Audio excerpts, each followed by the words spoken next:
Good evening. It's 6 o'clock. I'd like to call this meeting to order.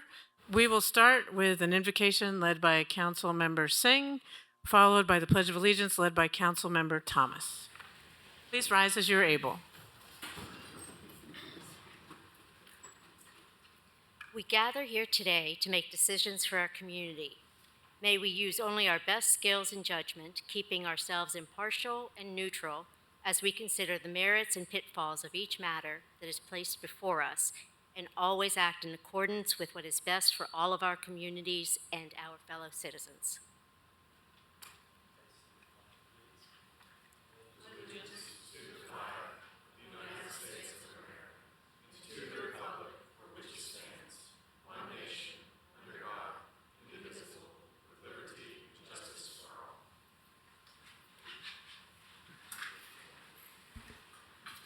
Okay, Mr. Johnson, would you please call roll? Councilwoman Fugit. Here. Councilwoman McKenzie. Here. Councilwoman Parker. Here. Councilwoman Ryder. Here. Vice Mayor Roberto. Here. Councilwoman Singh. Here. Councilman Smith. Councilwoman Testerman. Here. And Councilman Thomas. Here. 8 present, Mayor. Thank you. Is there a motion on the minutes from our last meeting? Move to approve. Second. Motion made to approve and seconded. Any questions or discussion? Seeing none, all those in favor, please say aye. Aye. Any opposed? Motion carries. Are there any items to be withdrawn? Are there any items requested to be postponed? Are there any items requested to be added by motion? Is there a motion on the consent agenda? Move to approve. Second. Motion made to approve and seconded. Any questions or discussion? Seeing none, all those in favor, please say aye. Aye. Any opposed? Motion carries. Okay, time now for my mayor's report. The first two items I wanted to share with council members signify that for some members of our community, summer is winding down despite the weather. It does seem to be the end of summer, particularly for kids in school. So first up, this is the final week for our Summer in the City program. 21 students from across our city have been taking part in this 8-week paid program. And this year, our Summer in the City interns were placed in more than 20 departments, worked our kidorific events, and even assisted with Parks and Rec's first teen-only Aspire camp. This Thursday, the interns will be giving their final presentations on what they have learned in their 8 weeks with the city. But if you ask me, I know we have learned just as much from them as they have learned from us. So I invite council members to come out this Thursday at noon at the Public Works Building. It's always a fun celebration to see the city through the eyes of our interns. And some of them may eventually end up joining the city in the years to come. So hope you can join us. Before that, we will wrap up our Kidorific series with a final celebration in World's Fair Park, and that's tomorrow morning. This free, family-friendly event kicks off at 10 a.m. and runs until 1 p.m. So many thanks to all the partners who've made this season another huge success. Before we move on, I want to take a moment to recognize someone special to our city and our region. This year, Stephanie Brewer-Cook, is she here? There you are. Stephanie Brewer-Cook, our own ADA coordinator, is celebrating 25 years with the city. In addition to this milestone, Stephanie will be receiving a special lifetime award from the Disability Resource Center at their ADA celebration this week. Stephanie serves as the city's American with Disabilities Act coordinator and heads the city's Disability Services Office, which supports all city departments in improving access for people with disabilities. Stephanie also plays a key role in coordinating the Mayor's Council on Disability Issues, which is on our agenda later this evening, of which there are several current and future members here tonight. Thank you for being here, members, future and current members of CODI. Stephanie works diligently to make our city a more accessible place for every resident and visitor, and we are very proud of her work and her 25 years of service. Please join me in giving Stephanie a round of applause.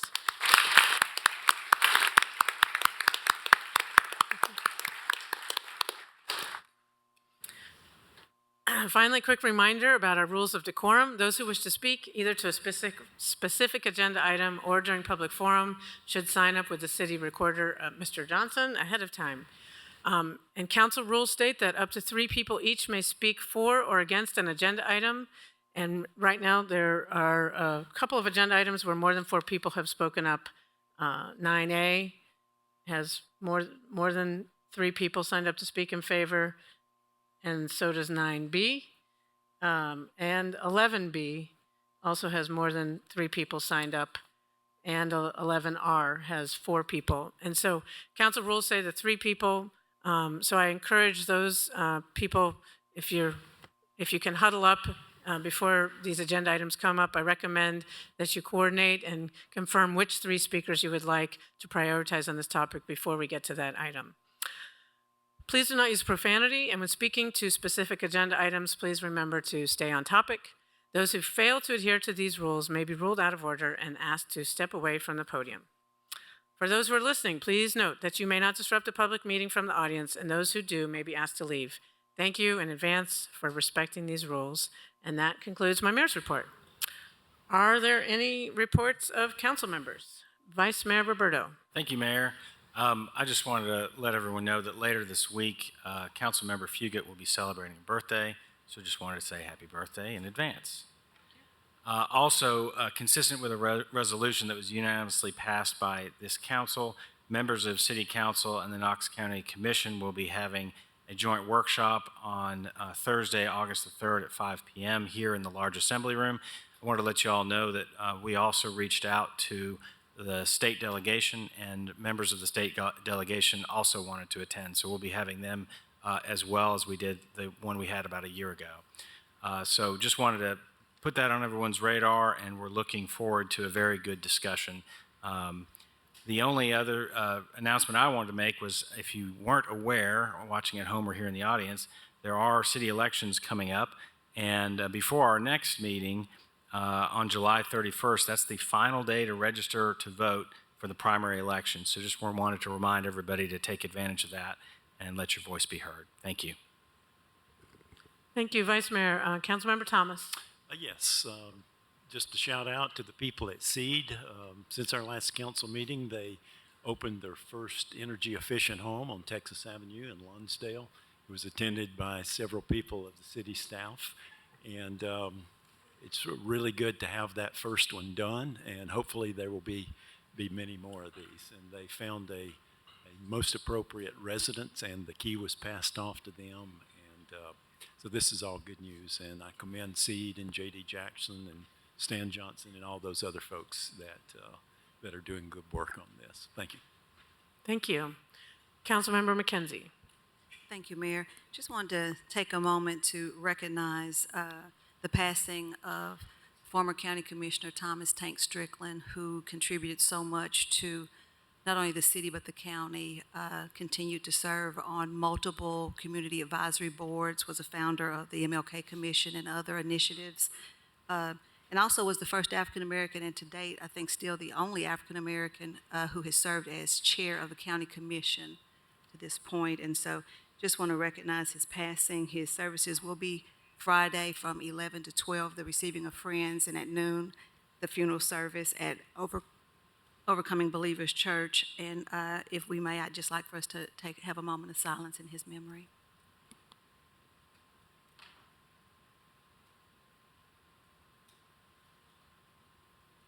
Thank you. Thank you. Councilmember Smith. I just want to remind everybody the KTA board will meet this Thursday at 3 o'clock in this large assembly room. We will review the final draft network of CAT Reimagined. I'm really proud of the staff and the progress they've made to incorporate 10 significant changes since the first draft network. So there's still public comment options available. Obviously that meeting is open to the public, and it'll be again this room on Thursday at 3 o'clock. Thank you. Okay, we'll move on to item 8. 8A is a resolution approving the appointment of members to the elections, and the election of officers for the Mayor's Council on Disability Issues. Move to approve. Second. Motion made to approve and seconded. Could the members of Cody please raise your hands if you're here? Thank you for being here. Thank you for the incoming members. We really appreciate your work. Any other questions or comments?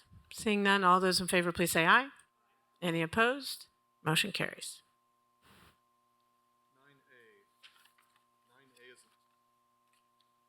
9A. 9A Just get a little closer.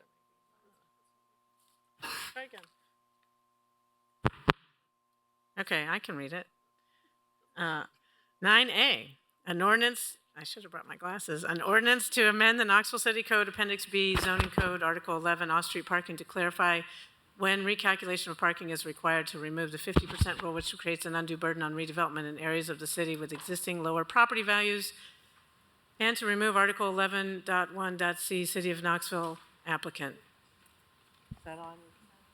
Okay. Okay. Move to approve. Second. Motion made to approve and seconded. A few people have signed up to speak to this. First is Mr. Parker Bartholomew. You could come to the podium and state your name and address for the record, and you'll have up to 5 minutes. Whose are these?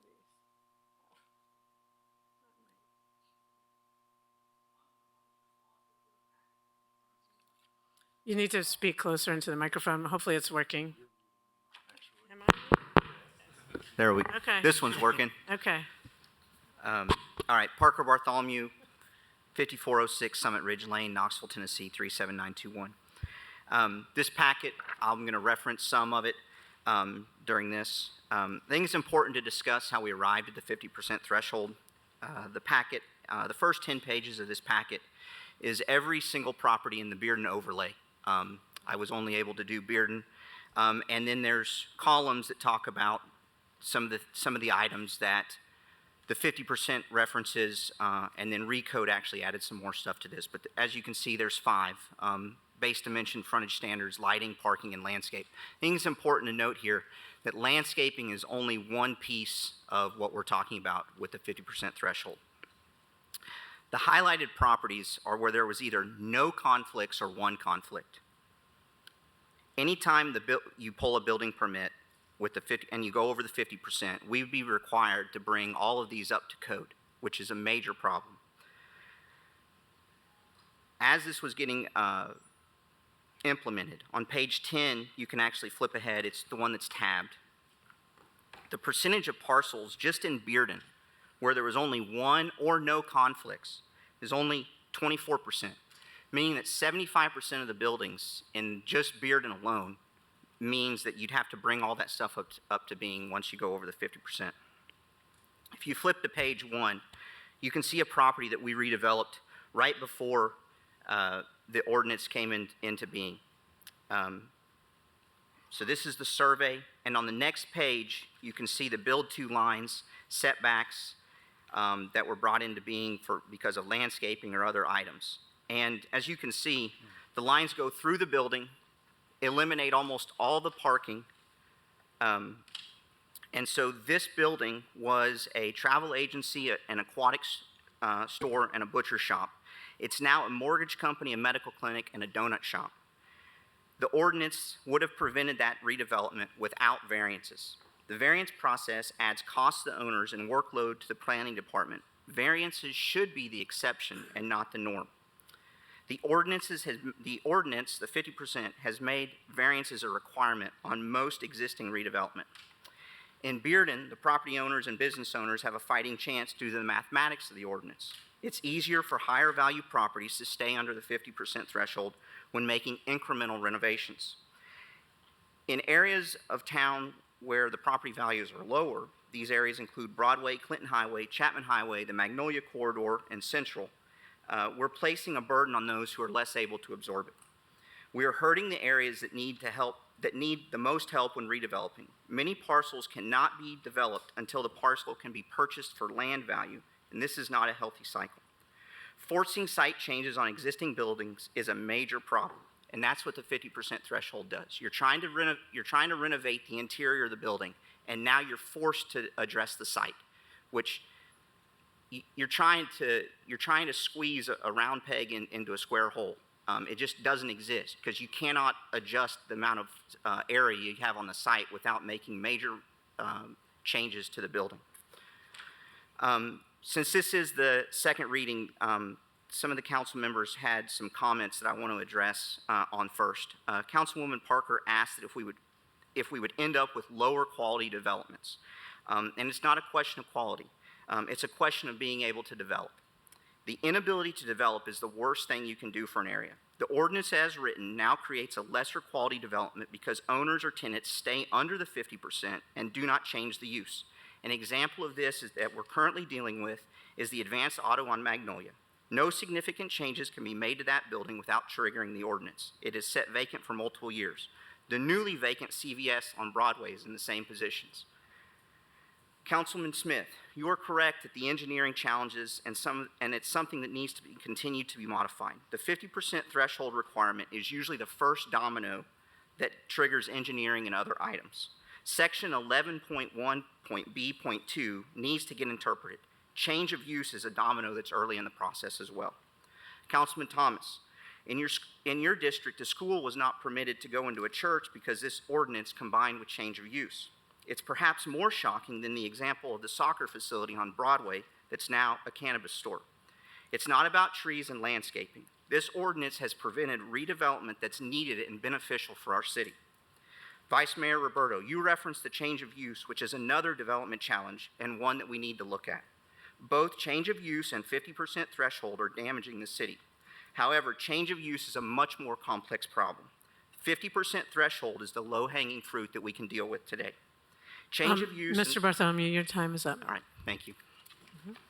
Next person signed up to speak in favor of this is Amy Nolan. Ms. Nolan, if you could state your name and address for the record, you'll have up to 5 minutes. Sure. Amy Nolan, Knoxville Chambers, 17 Market Square, Knoxville, Tennessee, 37902. Yes, I very quickly want to reiterate the email that I sent council member earlier this week and reiterate the Knoxville Chamber's support of the administration's proposal. This is an issue that has been cited repeatedly as a barrier to redevelopment in the past 4 years since the new zoning code was adopted. The example that Parker gave, I think you would find many in the real estate community that could give examples like that. As it stands now, the ordinance really contributes to inequity and blight in areas where the underlying property values do not support costly modifications to parking lots that are already safe and functional. And not only can the administration's proposal stimulate much-needed redevelopment of existing businesses, I want to emphasize we're talking redevelopment of existing buildings, but it can also serve to stimulate owner-occupied small businesses and small-scale developers that are vested in their community's success. An argument could be made by us that parking and landscape regulations remain too stringent, but the administration and hopefully the council understand the need for compromise to move forward. The city is increasingly celebrated as a great place to live, work, and play, and we need to ensure that that entire community is participating in the renaissance that we all enjoy. For those reasons, we hope you will vote yes on 9A and B. Thank you. Thank you. Next person signed up to speak is Hanson Sale.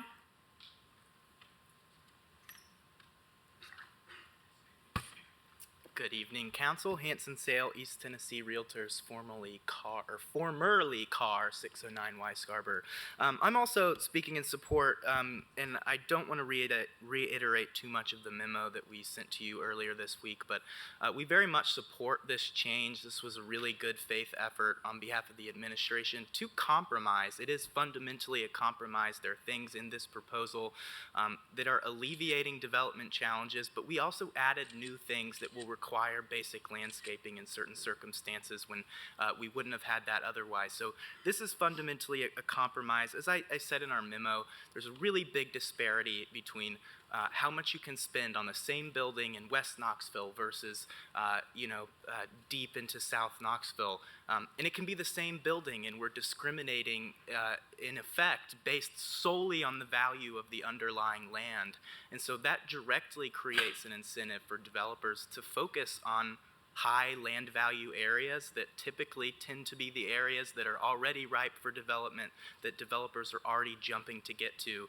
So this is eliminating that disparity, but also compromising a bit to ensure that we continue to have good regulations. I know I've heard it said that we don't want more seas of concrete. I think it's important to note that is not what we are talking about. We are not going to get more seas of concrete from this. This is just allowing somebody who, for example, if you want to redevelop a property, I mean, the practical implications, if you want to redevelop a old motel building into a housing, 50-unit housing complex, today, commercial lending is really challenging to get. It's a really, really tough economic environment. And, it's not inconceivable that you can only get financing for the building. So the practical implication of the policy now is we're going to take a step back and say, no, we love that you're going to reuse, adaptive reuse, change this into housing. But, yeah, the parking lot doesn't look nice enough. So, yeah, we can't do it. That's the practical implication of what the policy is now, and I think we need to look at priorities. Should we prioritize, reusing our vacant buildings, or should we prioritize getting it all done at one time? So I think it's just lastly important to note that even some of the most important laudable policies come with trade-offs, and in this case, a policy that was designed with good intention to expedite the improvement of our parking lots has come at the expense of making it more difficult to develop, oftentimes and most frequently in the areas most in need of redevelopment. So I guess we should ask ourselves, has perfect become the enemy of good? With this particular rule, I think so, and I hope you will vote to approve the change. It's a big step forward for the development community. Thank you. Thank you. There's one person signed up to speak against this, is Joyce Feld. Ms. Feld? Thank you. My name is Joyce Feld, 1540 Aguila Avenue, Knoxville, Tennessee, and I'm here tonight as president of Scenic Knoxville. The amendments that you have before you are commendable, and they deserve to be passed tonight. However, Scenic Knoxville believes that they still leave some problems unsolved. And to repeat, and for the record, we think that we need to, number one, offer relief to properties of lower value so redevelopment is not overly stymied, while at the same time, we need to require some landscaping because these same areas of the city both need and deserve increased tree canopy. And two, we need to require larger properties that are more likely to be corporately owned or owned by large developers to add landscaping when they do significant renovations that don't trigger landscaping under the amendments as they are currently proposed.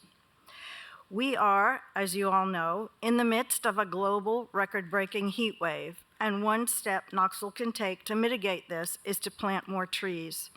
The Advisory Committee for the Urban Forest Master Plan, of which I am a member, is strongly recommending more tree planting on private property. The amendments before you, by relaxing the landscaping requirements under certain circumstances, unfortunately do the opposite. Several of you have expressed support for Scenic Knoxville's goals here, and we hope that you will continue to support this work and to continue to work with us so we can bring back to council modifications that are acceptable to all of us. Thank you. Thank you. Councilmember Fugit. Thank you, Mayor. I appreciate everybody's comments. I'm the one that asked for this postponement because, as you know, when we talked about it 4+ weeks ago, there was this tension between landscaping and development. Scenic Knoxville worked on an amendment, had some good things to it, but it would be not an amendment. It would be a total, it would have to go back to planning, as I believe I discussed with our attorney, Mr. Frost. Is that correct? So right now, what we have before us is this. I plan to support this because I do think that we need to see if it spurs development, but I would very much like to go on the record that I would like a report back, I hope my colleagues would too, from the administration in 15 to 18 months of what has this done, has it made it better, and at the same time continue to look at working with Scenic Knoxville and the urban landscape plan to deal with the issues that Ms. Feld mentioned. But I do plan to support this tonight. Thank you. And Ms. Fugit, if I'm still mayor in 18 months, I will be happy to provide such a report. Vice Mayor Roberto. Thank you, Mayor. I'm going to support this on second reading as well. But this is not an easy decision. In fact, it was quite a difficult one. As you weigh through this, certainly my review of it, what I see here is the need to make sure that we're equally redeveloping in all parts of the city. And it is certainly easier to meet the 50% threshold when you have a higher property value. We don't want to have a disparity or to disincentivize folks from redeveloping in lower value properties right now. We need to have that happen all across our city. That is also weighed against the need for high standards. And I think we do want to have high standards. We're not going to get where we want to get to as a city if we don't have high standards. So those are the two things that I struggled with. And at the end, where I came down was that the worst of these two is not making sure we're developing equally across the city. So that's why I'm going to support this. What I do see, though, is that a need for having high standards, and I'm glad to hear Councilmember Fugit talk about revisiting this, because I think we need to. We want to make sure all development everywhere in the city has high standards. And so what I think we might need to look at is if there's some type of an incentive program that we could use to raise that up, and I know that was mentioned as well. So I do plan on voting for this, and there was a lot of consideration. I'm sure you all have done the same. Thank you. Thank you. I think Councilmember Smith was next, and then Thomas. Thank you, Mayor. I too plan to support this with some mixed emotions as well, but I'll start with where I ended the last meeting with thanking Mr. Ahrens for bringing this forward and recognizing a barrier to development in our community, thinking it through and making progress instead of being stifled by these same challenges. I also just want to add, as we talk about the future changes that we might consider, is that I think parking requirements are staring us right in the face as an answer to reduce those, both allows for easier redevelopment requirements and also adds more green space and takes away from the seas of concrete that Mr. Sale referred to. I think, Mr. Bartholomew, thank you for this homework, this chart. And I think the most no's, the quick spot check are related to parking. So I think, again, reducing parking minimums or, dare I say, removing them altogether, I think is something that we should really focus on. And agree with my colleagues' comments around not maybe, yes, a report in 18 months would be useful, but the tree canopy master plan and other bodies of work in flight should allow us to chip away even before that report and then another analysis, and now we're 2 years away. So I think there's progress to be made beyond this, but this is progress indeed, and so I thank everybody for meeting in the middle. Thank you. Councilmember Thomas. Yes, I have a question and some clarification. I think it was Mr. Sale that I most likely would want to answer this question to. And my question has to do with we're eliminating certain requirements that ensure more, I guess, human scale parking with landscaping, et cetera, like that. And that bothers me a whole lot. But I think I heard Mr. Sales say that there were also some additions that would come along with this as it's on the agenda right now. Yeah, I walked down here to say I don't have it in front of me, so I'm gonna defer to Aaron. Yeah, thank you. I think our staff can answer that question. That's fine. Ms. Gill or Peter Ahrens, I don't know if you can answer. What? See Peter coming down. Yeah. Mr. Ahrens, if you could address Mr. Thomas's question, please.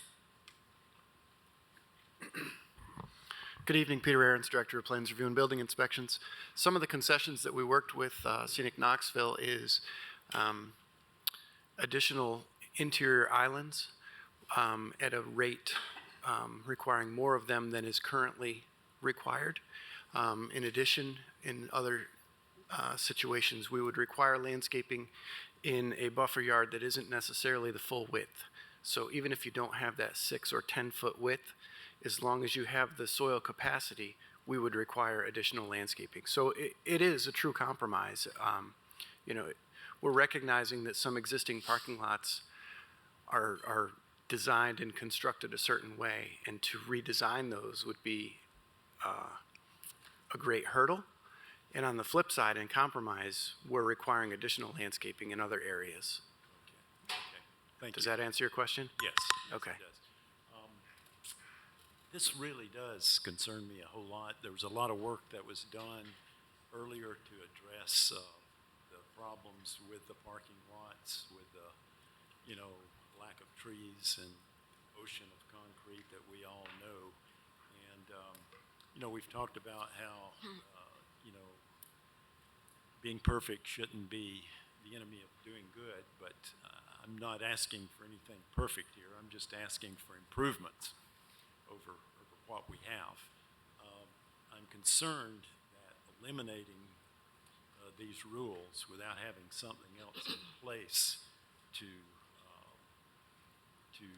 shore up the other need that we have here, which was the reason these rules were put in place. I don't like the idea of deleting them altogether without having something else to mitigate the impact that eliminating this 50-cent rule may have. After listening to my colleagues and listening to Scenic Knoxville, I'm going to go ahead and vote for this, but what I'm hearing is that this is not the end of the discussion because I worry that we actually are taking a step backward from what previous policymakers had worked hard on and thought was a better city for us. So it bothers me that there's a elimination without something else that kind of assesses the original problem.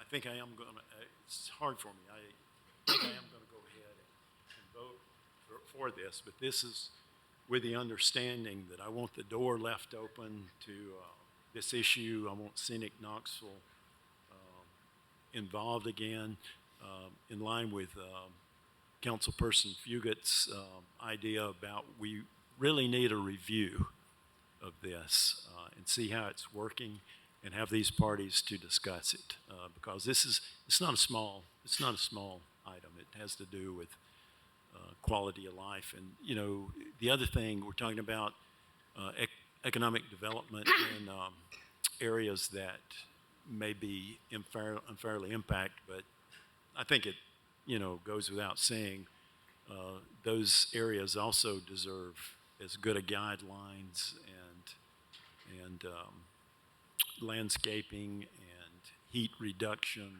that any other place in the city does. So those are the things that we need to weigh out. We need to make sure that even if we are allowing more economic development or encouraging it in places that don't have it, that we also ensure that they have proper guidelines.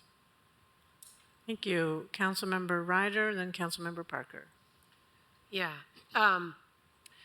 So I think it's important. First off, I want to say I appreciate Scenic Knoxville, Ms. Feld, and Mr. Aaron's work on this. And Ms. Feld has proposed some good ideas to look at maybe getting more tree canopy in the areas where we have these underdeveloped properties, because that's really kind of the crux of the issue. We have parts of town where you just don't have vacant properties, and you have parts of town where you have vacant properties. Councilman Thomas and I are very familiar with Broadway Corridor. We've spent a lot of time before we were on council working on some of the problems we have there. We have the old Kroger that's not moving. We got the old Kmart. We got the old Food City. We've got the old CVS. We have the old SunTrust. The First Tennessee is going to become a cookout, which is a change of use. So they're going to completely tear. This is not about landscaping. They're going to completely tear out the entire, all the driveways, all of everything. Not landscaping, all the driveways. That is really what we're talking about here. But with the change of use, they still have to comply with everything. So I think what's important to know is that this ordinance change is only addressing few small things, low-hanging fruit, so to speak.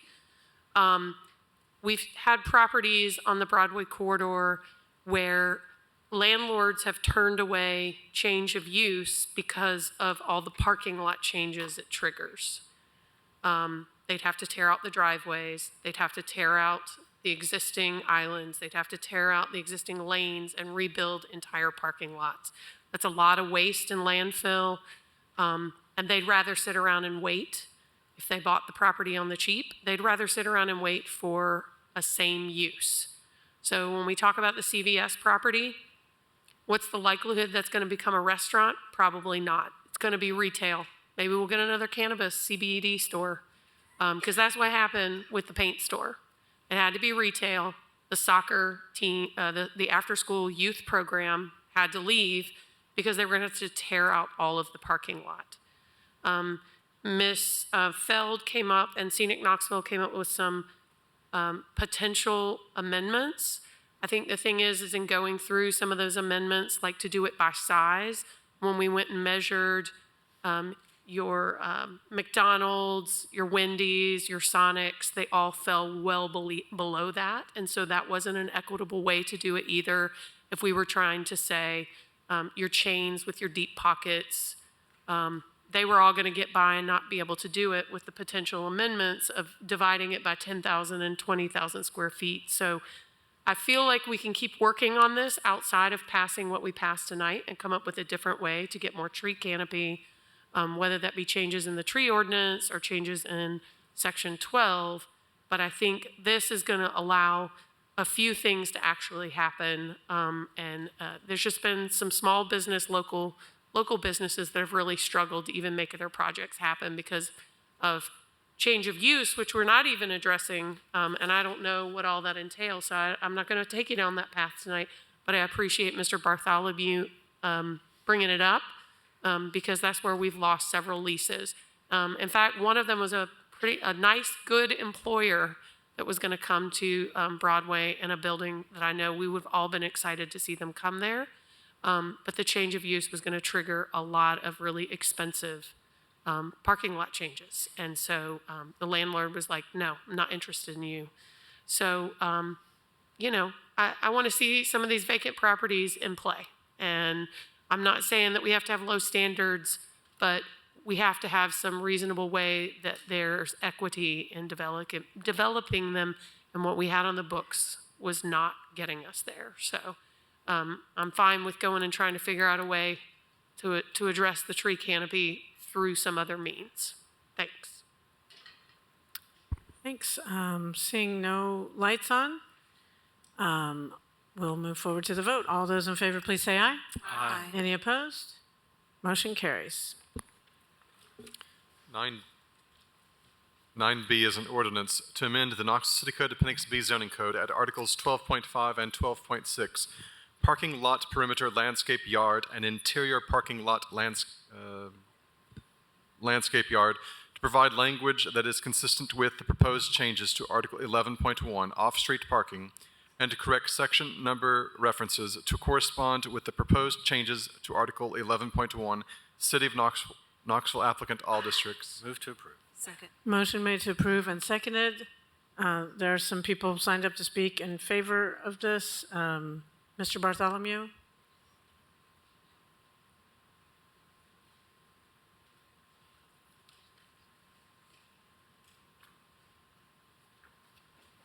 I'll be real quick on this one. Everything that you all mentioned about dimensions is this right here. And you can have interior landscape if you're willing to reduce your drive aisles. You can have trees inside and do all that. And I've spoken with city engineering. They're not prepared to give a dimension, but they're open to that. So on this, as you're looking at what's next, changing the parking lot, the driveway dimensions, where they're located, and drive aisle widths, in interior drive aisle widths, you can pick up 4 to 6 to 10 feet when you combine them, and then you get interior landscaping. You get trees in the middle of parking lots. It is that simple. So that's all I got to say. Thank you. Next person signed up to speak in favor of 9B is Amy Nolan. Ms. Nolan? Okay, she's moving on. Ms. Feld, you've signed up to speak in opposition to this? Okay. That concludes the people signed up to speak to item 9B. Council members, any questions or discussion? Seeing none, all those in favor, please say aye. Aye. Any opposed? Motion carries. 9C is an ordinance to close the portion of Eakers Road fronting parcel 109GE029 and authorizing the mayor to execute quitclaim deeds to the adjacent property owners, Lisa Oliver, applicant, First District. Move to approve. Motion made to approve and seconded. Any questions or discussion? Seeing none, all those in favor, please say aye. Aye. Any opposed? Motion carries. 9D is an ordinance to close the portion of Riverside Drive from the southwest corner of parcel 096-01104 to where it meets Crease Road, and to close Crease Road in its entirety, and authorizing the mayor to execute quitclaim deeds to the adjacent property owners, University of Tennessee applicant, 6th District. Move to approve. Motion made to approve and seconded. Any questions or discussion? Seeing none, all those in favor, please say aye. Aye. Any opposed? Motion carries. 9E is an ordinance to change the base zoning classification for property located at 1909 and 1915 Hoyt Avenue from RN2 District to RN4 District. Zachary Tetley, Nexus Partners LLC, applicant, 4th District. Second. Motion made to approve and seconded. Any questions or discussion? Seeing none, all those in favor, please say aye. Aye. Any opposed? Motion carries. 9F is an ordinance to change the base zoning classification for property located at 3705 Valley View Drive from RN1 District to RN3 District. Juan Hernandez, applicant, 4th District. Second. Motion made to approve and seconded. Any questions or discussion? Seeing none, all those in favor, please say aye. Aye. Any opposed? Motion carries. 9G is an ordinance to change the base zoning classification for property located at 1902 Forest Avenue from O District to RN6 District. Gordon Smith, applicant, 1st District. Move to approve. Motion made to approve and seconded. Any questions or discussion? Seeing none, all those in favor, please say aye. Aye. Any opposed? Motion carries. 9H is an ordinance to change the base zoning classification for property located at 0 Sturkey Street from IG District to IMU District. Franco Iracoze, applicant, 3rd District. Move to approve. Motion made to approve and seconded. Any questions or discussion? Seeing none, all those in favor, please say aye. Aye. Any opposed? Motion carries. 9I is an ordinance to change the base zoning classification of property located at 0 and 112 Shipman Drive from RN4 District to O District, leaving all special purpose and overlay districts unchanged. David Buckner, applicant, 5th District. Move to approve. Motion made to approve and seconded. Any questions or discussion? Seeing none, all those in favor, please say aye. Aye. Any opposed? Motion carries. 11A is a resolution authorizing the mayor to execute a 10th amendment to the operating contract with the Public Building Authority and the Industrial Development Board for the Downtown Cinema Incorporated, document number C-07-0191, with respect to the property management of the Downtown Cinema, to extend the services for 3 additional years at an annual cost for the first year of the extension of $66,713. Move to approve.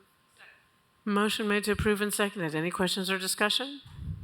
Seeing none, all those in favor, please say aye. Aye. Any opposed? Motion carries. 11B is a resolution respectfully requesting Knoxville, Knox County Planning to consider and make a recommendation to City Council regarding the elimination of the special use requirement for duplexes in RN2 zoned districts. Move to approve. Second. Motion made to approve and seconded. Council members, we have several people signed up to speak in favor of this. First one is Amy Nolan. Ms. Nolan, 11B.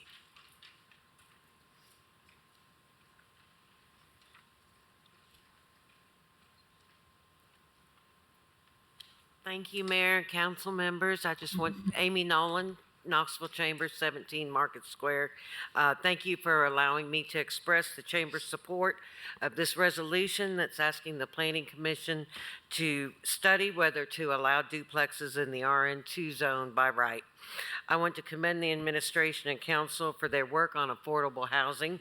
That work has primarily involved tax abatements and cash subsidies and efforts really to push the private market to create more affordable rental properties. This resolution, I think, really is intended to allow the market to create more housing without those incentives. It removes the barrier of making it a special use. Duplexes are an increasingly attractive housing option for both young professionals and senior citizens. They are not a silver bullet, but they do represent an attractive and an affordable option between apartments and single-family homes. We call that housing mobility, and it is intrinsically tied to economic mobility. And when we talk to young professionals, we have a program called Home Sweet Career where we go on campuses and talk to younger professionals about making their home in Knoxville. That issue of housing mobility is top of mind for them. And ironically, what's also top of mind for them is, can their parents move here? Will their parents have a place to live here? Which I think is really kind of one of this interest in being communal is, again, something that has happened after pandemic, but it's a question that we get a lot. Duplexes really fill a niche there. My understanding is, and Director Brooks will correct me if I'm wrong, that there's been about 24 requests for duplexes in the RN2 zone, and all have been approved. What we don't know is how many applications were not filed because the property owner did not want to spend the hundreds of dollars and months on something with the risk of being rejected and having nothing to show for their time and money. I know we can't answer, there's going to be lots of what ifs tonight, and we can't answer all those what ifs, but the Planning Commission and making this a priority for the Planning Commission will allow us the time to consider some of those what ifs and really have a remove the barriers and allow the private market to create the kind of housing that people of all ages are asking for. Thank you. Thank you.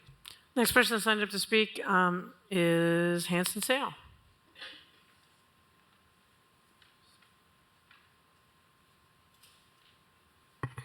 Hanson Sale, East Tennessee Realtor, 609 Weisgarber. I am also speaking in support of this resolution on behalf of our association. I've sort of wavered on what to say. We've talked a lot about how to address the housing crisis. We talk a lot about it. We don't do a lot about it. I've given you plenty of stats that, rents are $450 more expensive than they were 2 years ago. Home prices are upwards of 40% higher than they were pre-pandemic. We say it over and over, but we don't do all that much. And this is a really easy, and I can't overstate enough, a very, very small change.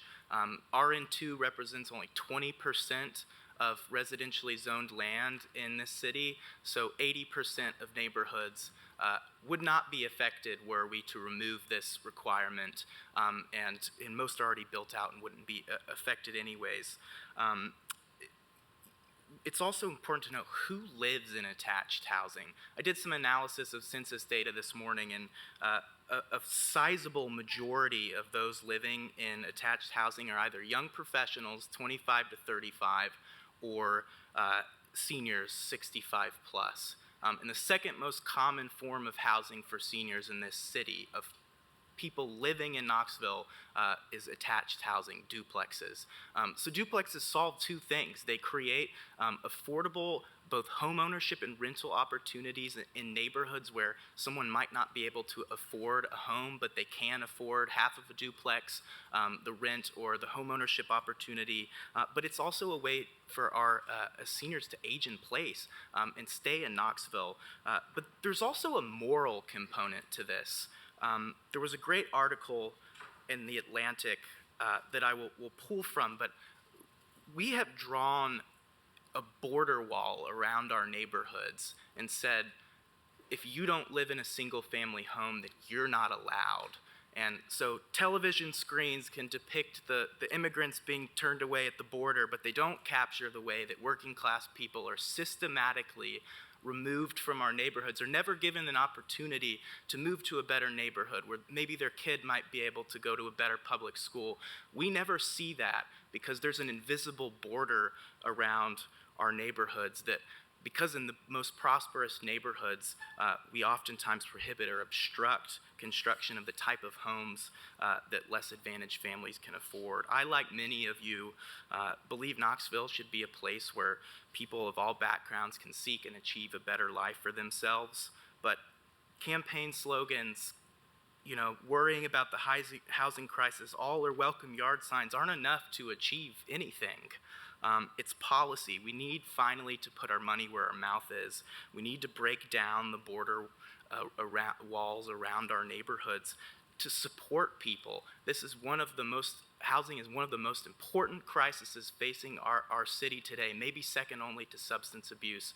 And this is a really small step, and if we can't take this step, what step can we?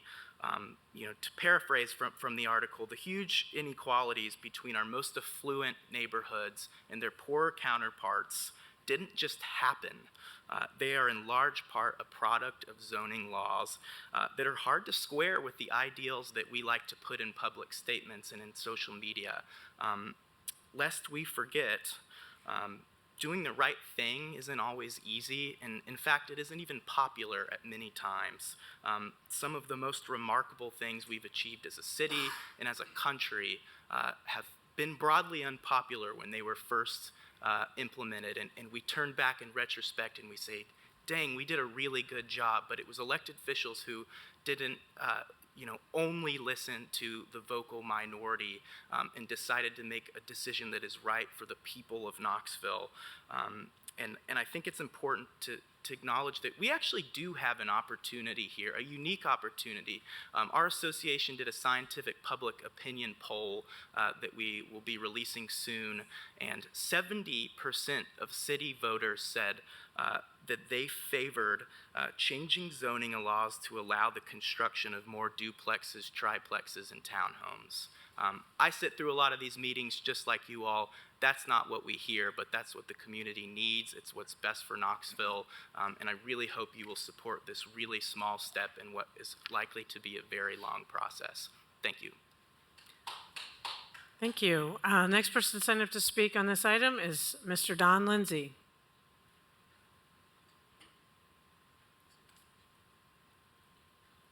Mr. Lindsay, you'll have up to 5 minutes to address council, and if you would start by stating your name and address for the record.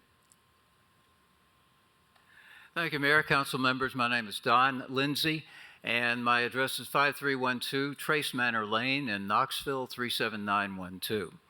And I'm here today as a volunteer leader with AARP Tennessee, and I have brought a letter with your permission.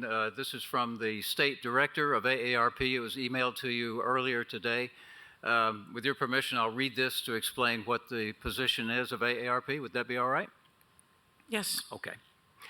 Dear Knoxville City Council members, AARP Tennessee has a stalwart belief that all people deserve the ability to have housing that is accessible and affordable.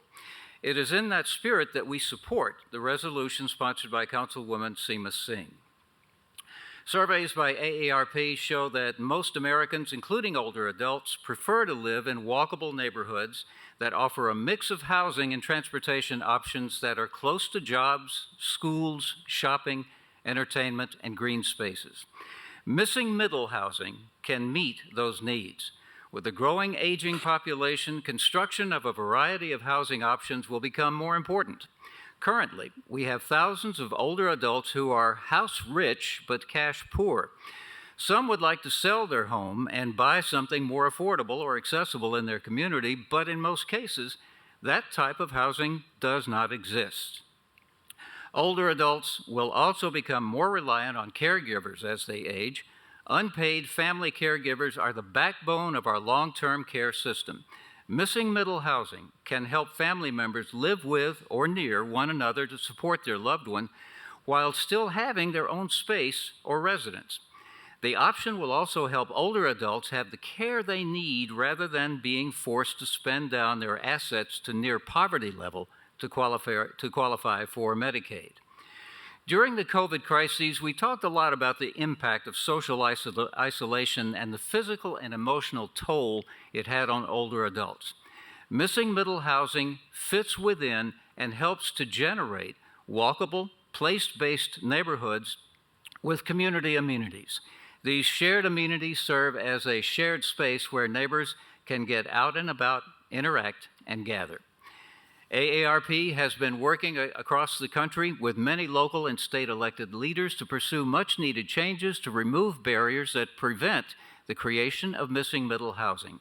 In recent years, cities like Memphis, Minneapolis, and the states of Nebraska, California, and Oregon have adopted regulations more favorable to missing middle housing. We believe that a neighborhood that includes missing middle housing is well-positioned to respond to the housing supply, affordability, smart land use, income equity, and empowerment. We look forward to being a resource to the sponsor and to the council as you move forward through this process. Thank you. It's signed Mia McNeil, State Director of AARP Tennessee.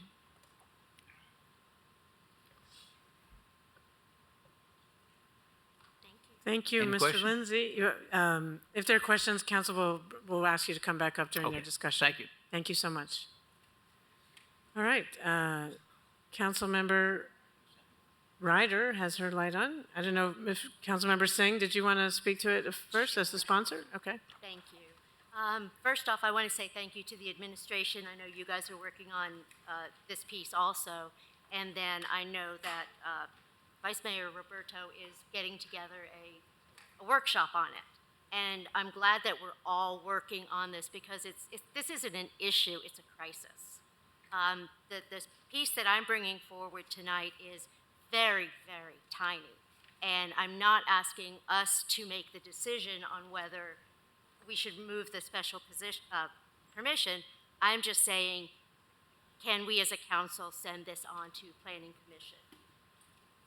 One of my biggest regrets on council is we did recode when so many of us were very new. And as through these last 5 years, I'm seeing the unintended consequences. We all are. And this is trying to fix one piece of that. Thank you. Councilmember Ryder, your light is off. Councilmember Thomas? Yes. And then I plan to support this. What I appreciate the most about it is this is not a resolution to, at this time, eliminate the special use. It's a resolution to study it. And sometimes we need to do it that way. And I appreciate you doing that. We have a workshop. And I especially will keep, obviously, an open mind about this. So I will like to hear whatever planning staff comes back as far as a recommendation. There may be some other aspects to it that I'm not aware of yet. And I'll reserve my judgment about whether to approve the final recommendation of the planning staff, depending on what it was, to the proper time. Yes, I do plan to support this and look forward to the recommendation. I will make one comment, though, is almost everything that we hear about RECODE is negative, and RECODE has actually done some really good things. And it helped really stabilize the housing situation in a lot of my district that was just a mix of willy-nilly zoning and growth that had happened over the years. And RECODE actually did more than anything to actually stabilize that. So that doesn't mean that the negative things that are said about RECODE are not founded. It's not perfect, but I think we forget that there were some really, really positive things about RECODE. And I can be a witness to that as some of the changes that's happened actually in my district as far as zoning, the way the district has grown, how Actually, the density has increased with infill. So anyway, just kind of want to add that, a little bit of a perspective on that, but I appreciate Councilperson Singh bringing this, and I really appreciate the way that it was done as far as the steps that we're taking, as far as doing a resolution to study it, and it gives us time to digest everything and talk about it without coming up and having to vote on it every 2 weeks. So thank you. Thank you. Vice Mayor Roberto. Thank you, Mayor. Councilmember Singh brought up that we actually did have a workshop on missing middle. We're still tallying the results of what we're going to do for our poll for workshops this fall, but we hope to be able to announce those soon. And this was a topic, so hopefully we will see that. Deputy to the Mayor Gill, since we had that workshop on missing middle, and there is the potential for council to have another workshop in the fall on missing middle, what are you hoping to bring if we do have that workshop, a subsequent workshop on missing middle? Well, Vice Mayor Roberto, I'll turn it over to Ms. Gill for more details if I don't have those answers at my fingertips. But I just want to say that Councilmember Singh's resolution is entirely consistent with our efforts to study and also bring to council some proposals on this. And if council wants to have a workshop on missing middle, as we have taken the Optico study and moved from the recommendations to how to implement those consistent with the urgency of this crisis, we'd be happy to do another workshop. But I just want to say that I share this community's sense that this is a crisis. Thank you, Councilmember Singh, for bringing this resolution to council for their consideration. And we're not waiting. We're moving forward on these issues right now and plan to bring items to planning and to council for review this calendar year to hopefully go into effect in January. So that's all in the works, but it does take some study, and I couldn't agree more with the comments of the speakers that you had before us in the letter from the AARP. Our zoning ordinance is a huge lever that we do have to address sustainability, address equity, and address smart growth for all the people who want to live in our great city. So I think deploying that lever in a effective way is what we are working on, and this resolution adds to that. So if we were to have a workshop, that would be your anticipation then would be that we would be reviewing potential language for an ordinance change?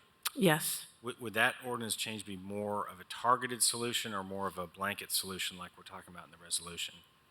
Well, that's what we're working on right now. And obviously, if you all pass this resolution, we'll continue to work with planning and hear what their recommendations are. Okay.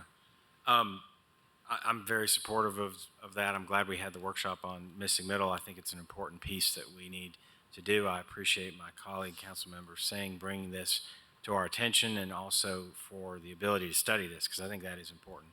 I do feel like a more targeted approach would probably be a good idea. But the one thing I wanted us to think about as well is that right now we have a system in place that allows for transparency through a public process. And I'm always a big advocate for transparency in a public process. So as we're studying this, and this goes to planning and it's further discussed in future potential ordinance changes, I want us to keep in mind that transparency process and having a public process as well. Thank you. Thank you. I'm not sure who was next. Who's Ms. Ryder or Ms. Parker? I'm not. Ms. Parker, are you next? Okay. Thank you, Mayor. I just wanted to express my support of this study. I think these are conversations that we need to have.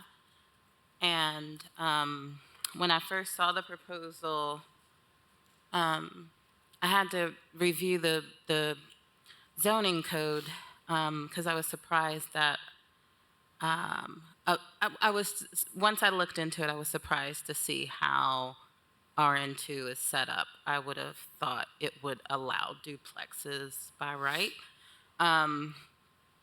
So it does make sense, and hearing that we've had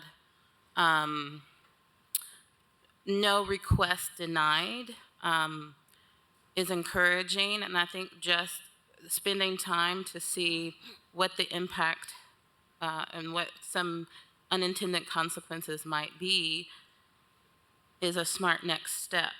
I do think that the missing middle conversation needs to move forward and help also guide future zoning decisions that we might make, zoning changes that we might make, because it did, stand out to me in the workshop that the recommendation of the consultant is that we start in one area and spread out from there, and that did resonate with me. However, that especially coming out of Recode, I think very clear, intentional, transparent processes are very important, especially when making major changes to our zoning code. But as others have said, this is a process that will have multiple opportunities for public engagement. And as I said, I think it's a conversation that we need to have, and I think that it could be a good change for our zoning code. So I do support it. Thank you. Councilmember Ryder? Yeah, I actually would like to potentially propose, I would like to propose a friendly amendment if Councilwoman Singh would be willing to support that, which is to broaden the request a little bit beyond just the special use, because in the missing middle housing study, there's many other barriers that are listed for duplexes. And knowing that we've had 24 requests for duplexes approved with special use, my thoughts are that the special use is not the greatest barrier to them. So I would like to propose an amendment for the Planning Commission to include in their recommendation an analysis or comments on the dimensional standards like minimum lot size, lot coverage, and setbacks. Because the 10,000, so that's my amendment, friendly amendment. It's very friendly. I like it. Well, someone has to second it for it to actually be an amendment. Okay. That was a motion I made. Second. Motion's been made to amend, has been seconded. The amendment is to ask the Knox County Planning Commission to include in their recommendation a review of dimensional standards, including minimum lot size, lot coverage, and setbacks. Okay. Ms. Gill, I was wondering if you could just speak to that, since I know you're leading an effort to study these issues already. Go ahead. Yep. Thank you, Council. Deputy to the Mayor, Aaron Gill. And I want to recognize that we have several of this team in the audience, but this is a cross-departmental team because I think, to your point, Councilwoman Ryder, we recognize that the complexity in actually unlocking the missing middle housing goes far beyond just what is allowed by special use or as a permitted use. So we are in the process of fully vetting those proposed code changes to thoroughly address those issues, and recognizing that the potential for one change to not be mirrored by a change elsewhere in the code leaves an opportunity for someone to be kind of stuck where we thought we were doing something and then didn't actually do it because there's some other adjustment that needed to be made. So we are in the process of that methodical approach, and with specific regard to some of those more comprehensive considerations, that is currently part of that analysis, and to your point, it is very important. Setbacks, building height, design principles, also in that mix. So we would not at all oppose that amendment, and we would consider it to support this analysis that is underway. Councilmember Ryder on the amendment? I just made an amendment, and I just wanted to make another comment. In full disclosure, I own a duplex on a 50 by 150 foot lot in an RN2 zone. So I just wanted to make that clear. Some of you may know my tenants, and I've owned it before. Or for a while, and the problems in the past have been more management and upkeep of it. There's been no other issues with it, so I just want to throw that out there. So I think that's just fair for me to disclose that. Okay, noted. Councilmember Singh. Speaking to the amendment, I like that very much. And the targeted approach that the administration is working on with Opticos, they had talked about several different strategies at the same time. And the targeted approach was one of them. My concern, we need all hands on deck right now. The targeted approach, I'd like to ask Hanson Sales if he would speak to this, about the equity aspect of that. Mr. Sale. Hanson Sale again, 609 Weisgarber. I'll just preface with, obviously we don't have an official position because there isn't an official proposal, but we're very supportive of and actively working with the city on the missing middle housing strategy, and we'll certainly support a targeted approach, I presume in part because anything is better than nothing. But to the equity point, I think it's really important that this country has a long history of applying different standards to different communities, and the beauty of removing something at a zoning district level is that we're not saying, well, only the people who won't push back, which typically are areas with less social mobility, lower income, the people who don't have time to come up to meetings. We're applying the same standard to the communities that also are affluent and who are very well organized. So I think there's a beauty in addressing something at a zoning district level, and that it applies uniformly to people across the city, and moves away from the scenarios that our country, as many of you know, has a long history of applying different standards to different areas, and there are considerable negative consequences of doing so. And that has often reinforced a lot of economic and unfortunately racial segregation in many of our communities across the country. We're not immune, but that's what I would add to that. Thank you. Thank you. Councilmember Testerman. Thank you, Mayor. I'll just say I reiterate a lot of what's already been said. We have repeatedly talked about and listened to the urgent and critical need of housing in the city. And I would just say, at what point do we become problem solvers and not roadblockers? Restrictive zoning, especially single-family zoning, creates a high hurdle for affordable housing. And we are over-regulating these opportunities, caving to the NIMBYism and resigning to settle for the status quo, and which continues to confine ourselves to pre-existing demographic patterns that keep promoting disparities. So, to me, duplexes are simply single-family homes with two front doors. But not supporting this, we are saying that our young professionals, our nurses, our first responders, our seniors, our teachers, aren't good enough to be our neighbors. And, many of those young professionals, are future homeowners if they choose to rent within those neighborhoods. And we also need to allow the private sector to help us remedy this problem. They're committed and invested. There are many who are committed and invested to addressing the affordable housing crisis. And, RECODE, as we've always said, is a living document. And this makes a great deal of sense to modify and be able to remove barriers to progress. So, and again, I go back to, it's just impacting 20% of the residential property throughout the city. So I actually would like to see this expanded to triplexes and townhomes and other affordable housing options. But I certainly support this, and I think it's a great first step.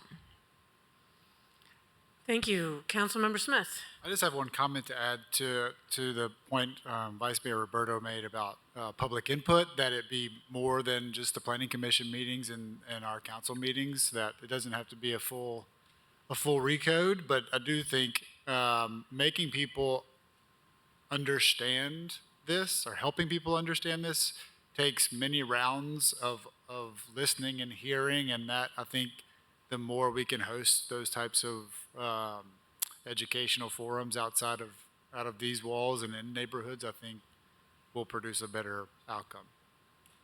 Thank you. Councilmember Thomas. Totally underline that, and that's the most important thing, actually. And I take a special interest in this missing middle approach because it's my district that's primarily targeted. So I know my neighbors really well. There's generally an improvement in the district that has been brought about just by recode. And there's infill that's been appreciated by the neighbors. It's in harmony. So I'm going to look at this very closely because it appears what has been taking place in certain areas that are targeted by the missing middle is actually has a system right now that is working.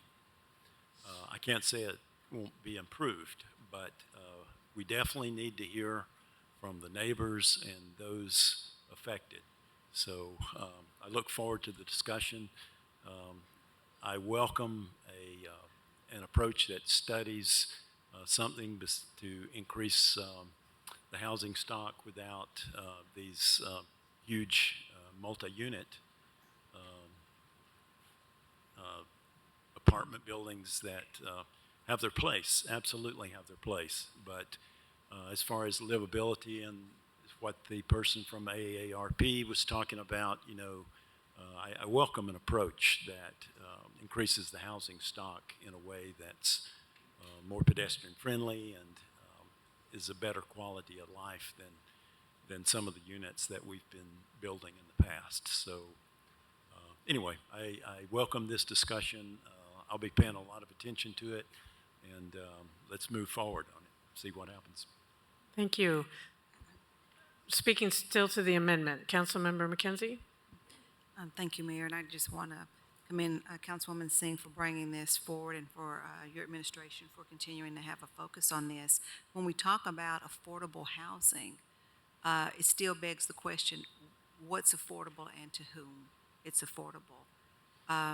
So I saw Mr. Bentley here, and I don't know if, hate to put you on the spot, but if you even can tell us an estimate of what a Section 8 rent would be for, and I think duplexes are typically either 1 to 2 bedrooms. Yeah. And I would say maybe 2 bedrooms for a family. Yeah, so it would vary a little bit based on, so we tie a lot of our rents to small area fair market rents that are published by HUD on an annual basis, knowing we're trying to increase landlord participation in our programs, and in certain parts of town, they are able on the private market to get a different rent than they would be in other parts of town. So it varies a little bit, but I would say a good estimate community-wide would be, and this is the rent we charge both as a subsidy and to the individual. So the individual in almost no cases would actually pay this, but you know, about, I would say 800 is probably a good estimate for a 2-bedroom unit on a voucher. That fluctuates a little bit though based on the geography. Okay. All right, thank you. Thank you. Mr. Bentley, Director of KCDC. Ms. Parker. Thank you. Just quickly, I wanted to echo the points raised by Councilmember McKenzie. I'm a supporter of missing middle, but I don't feel that it is our, you know, the solution to our crisis. We need more tools. I think this is one of the tools, but not necessarily the solution. And part of that is early in the pandemic, during my research on what other cities were doing to address affordable housing, a lot of cities were looking at tiny homes and building tiny homes and putting them on the market and expecting them to sell, you know, for maybe $125,000. But they were, you know, these new developments, a smart use of space. They work for a lot of different demographics. People were making these neighborhood, small pocket neighborhoods with the tiny homes, so you had a little community, and they became popular. And I spoke with leaders in a couple of cities where they saw bidding wars on tiny homes that they had approved to provide affordable housing for their communities. And so that's one reason why I keep, pushing the fact that we do need, more different types of housing. We need more options for our residents. But when it comes to the affordability, we're just going to have to be very intentional about it because,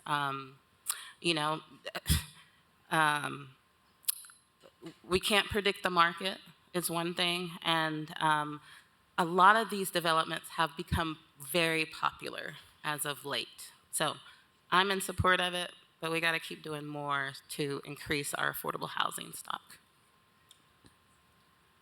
Thank you, Councilmember Parker.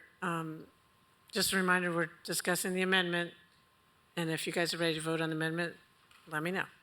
Councilmember Fugit. Mayor, I'm going to call the question on the amendment and the motion.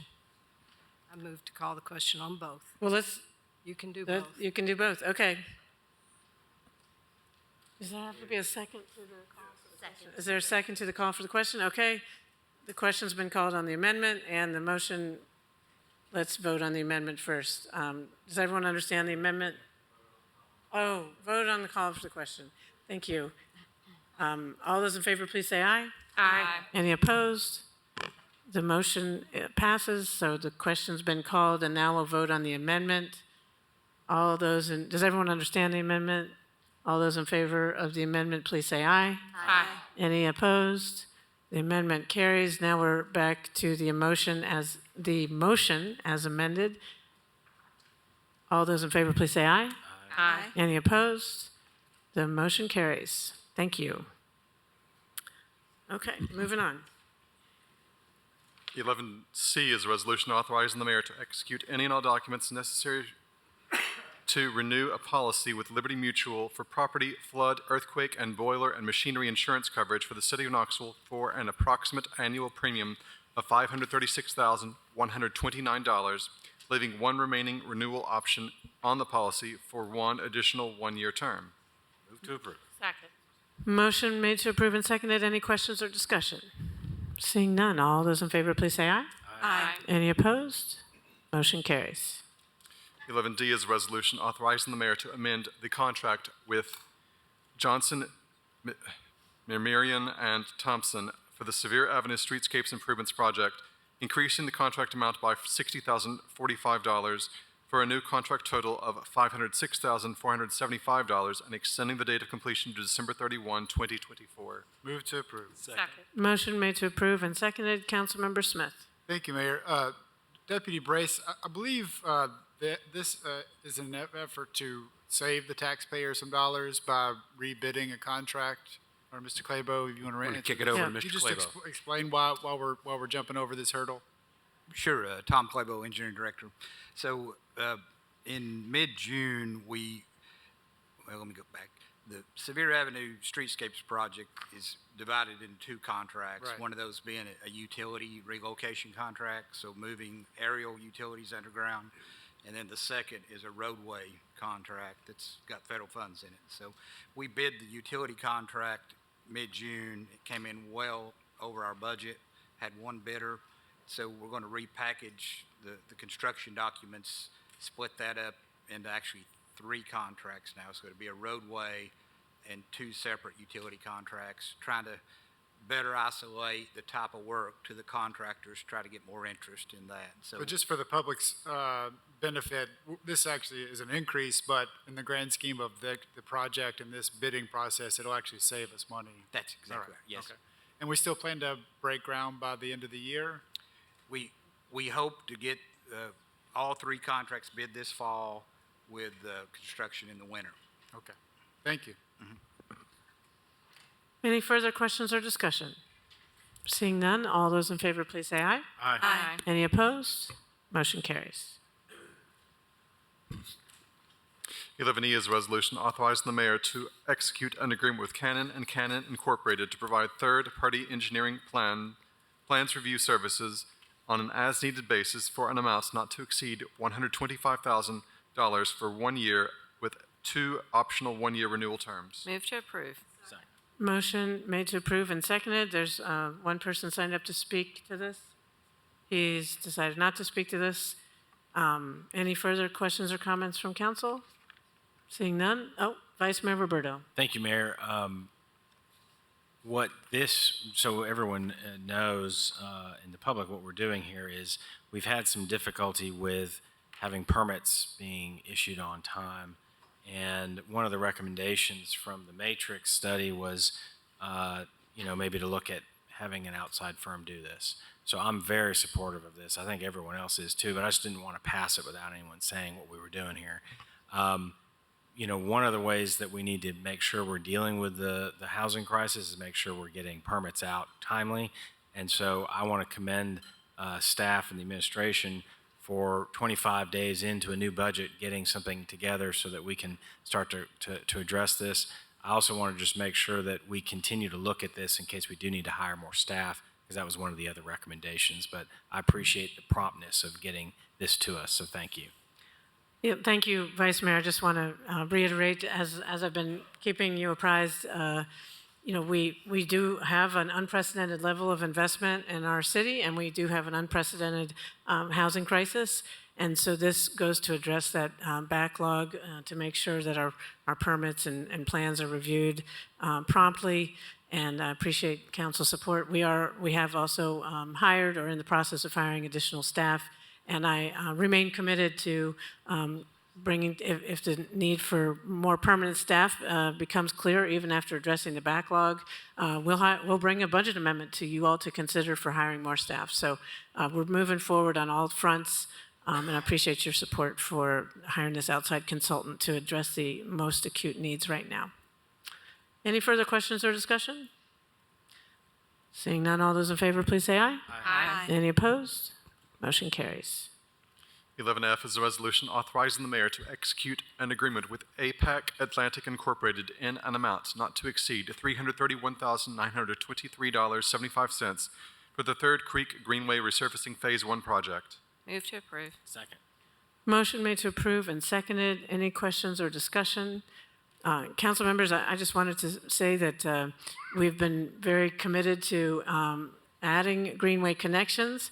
But the Greenways Commission has, continued to support, and I agree with them, the need to maintain the ones we already have. So this is exactly what this does, is repaving the Third Creek Greenway surface. It's one of our most heavily used greenways for recreation and transportation, and so appreciate your support. Any further questions or discussion? Seeing none. All those in favor, please say aye. Aye. Any opposed? Motion carries. 11G is a resolution authorizing the mayor to execute a railroad agreement with the Knoxville and Holson River Railroad Company for a public-grade railroad crossing and for the city of Knoxville to pay for construction inspection services in an amount not to exceed $108,000 as part of the Sevier Avenue Streetscapes project. Move to approve. Second. Motion made to approve and seconded. Any questions or discussion? Seeing none. All those in favor, please say aye. Aye. Any opposed? Motion carries. 11H is a resolution authorizing the mayor to execute an agreement with S&ME Incorporated to provide professional engineering design services for the First Creek Best Management Practices Demonstration Park project for an amount not to exceed $168,000, funded with the American Rescue Plan Act grant. Move to approve. Second. Motion made to approve and seconded. Any questions or discussion? Seeing none. All those in favor, please say aye. Aye. Any opposed? Motion carries. 11I is a resolution authorizing the mayor to execute a quitclaim deed to 2700 Properties, LLC, for one parcel of property located at 2901 Martin Luther King Jr. Avenue, parcel ID number 082FN024, within the limits of the city of Knoxville pursuant to the Homemakers Program for a contract sales price of $45,000. Move to approve. Second. Motion made to approve and seconded. Any questions or discussion? Seeing none. All those in favor, please say aye. Aye. Any opposed? Motion carries.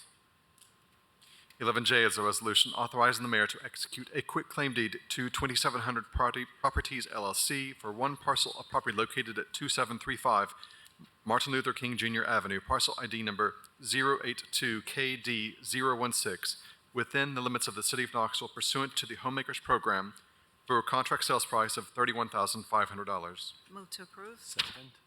Motion made to approve and seconded. Any questions or discussion? Seeing none, all those in favor, please say aye. Aye. Any opposed? Motion carries. 11K is a resolution authorizing the mayor to execute an agreement with Volunteer Ministry Center to provide an amount not to exceed $54,500 to support the provision of case management services at Minvilla Manor and social services at its Resource Center and Bush Family Refuge. Move to approve. Second. Motion made to approve and seconded. Any questions or discussion?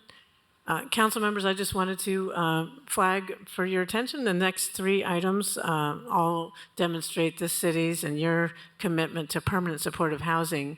Item M is, Liberty Place, and that's a capital investment. But after these facilities are built, they need ongoing financial support, and items K and L demonstrate our support to the operating services that these facilities require. So I appreciate your ongoing support of permanent supportive housing. Any further questions or discussion? Seeing none, all those in favor, please say aye. Aye. Any opposed? Motion carries. 11L is a resolution authorizing the mayor to execute an agreement with Southeastern Housing Foundation II, Incorporated, to provide an amount not to exceed $75,000 to support case management and property management services at Flanagan Landing. Move to approve. Second. Motion made to approve and seconded. Council, just as a tangent, since this is about Flanagan Landing, you may have heard there was a small fire there last night or the night before. Anyhow, our firefighters put the fire out very promptly. The residents had to vacate the property for one night, and now they're all back in their homes except for one resident who is being taken care of and hopefully can return to his or her home shortly. But just wanted to share that with you in case you were worried. Any questions or discussion on item L? Seeing none. All those in favor, please say aye. Aye. Any opposed? Motion carries. 11M is a resolution authorizing the mayor to execute any and all documents necessary to award an amount not to exceed $500,000 from the Affordable Rental Development Fund to Liberty Place Knoxville LP for the development of 32 affordable permanent supportive rental housing units to be located at 3627 Division Street. Move to approve. Second. Motion made to approve and seconded. Councilmember Singh. Thank you, Mayor. I just have questions about the cost of this. It seems like by unit, it's almost double what we paid, what the cost was for Callahan Flats. Mr. Bentley, if you would not mind speaking on that. Yes, I'm excited to be able to answer this question. It is a very serious question. There's two ways, obviously, that you all are looking at this. You're looking at total cost, and we all have concerns. KCDC, first and foremost, is the builder of affordable housing to keep costs low. On this project, the main thing, so this was bid out as a construction manager type project. We had interest from 4 local contractors that do this type of work. The pricing kind of came back as what it is, and at that point there was some value engineering that could occur on a normal project, but we did not want to undertake that. There's a couple of quantitative and qualitative considerations that really led to the costs being what they are. Market conditions in terms of construction costs. There's greater interest carrying costs relative to construction period right now because interest rates have gone up. So there was a time 3 or 4 years ago when we would have paid no carrying costs on construction interest. We could have gotten a 0% interest loan. Right now in this project, that number is $400,000. So that's just one data point that immediately drives that cost up. Site work, this is a free site. Knox County gave it to us. We're thrilled about it, but there was significant grading that went into that number that would not be present at all sites. Outside of those quantitative things, there were some qualitative choices we made about the project. We felt like it was very important to make it a great place for veterans to live. So in this case, from an energy efficiency standpoint, there are solar panels involved with this project. We haven't done that anywhere else. We think it's important. It's fully furnished. There are, recognizing that folks that have that may be coming from an experience where they don't have the possessions that some of us enjoy in life. We need to make sure that that's present when they step in the door. So that was a pretty significant line item. Typically on a 32-unit development, 4 stories, we would not be putting in an elevator, but accessibility for all of these units is critical. So that elevator on a small project drove up the cost a little bit. And then there's additional in any of these, Callahan Flats, so we're not exactly, they would have had these costs as well, but Manvilla and this one, we're doing additional community space and amenities that would not be there maybe on a traditional affordable housing development. So there's several factors that go into that, and we, above all, want to see those costs down, but those are some of them, and I'm happy to unpack it further, but I can't imagine you would want me to. 10 more minutes of this, that'd be Yeah, great. right. No, I know that you're a good steward of monies. I just had questions about that. I'm excited about the solar panels. The other piece, real quick, the $500,000, I think it is important not just to look at the total project cost, but on a per door basis, we're at about $15,000 per unit from the city's contribution on this project.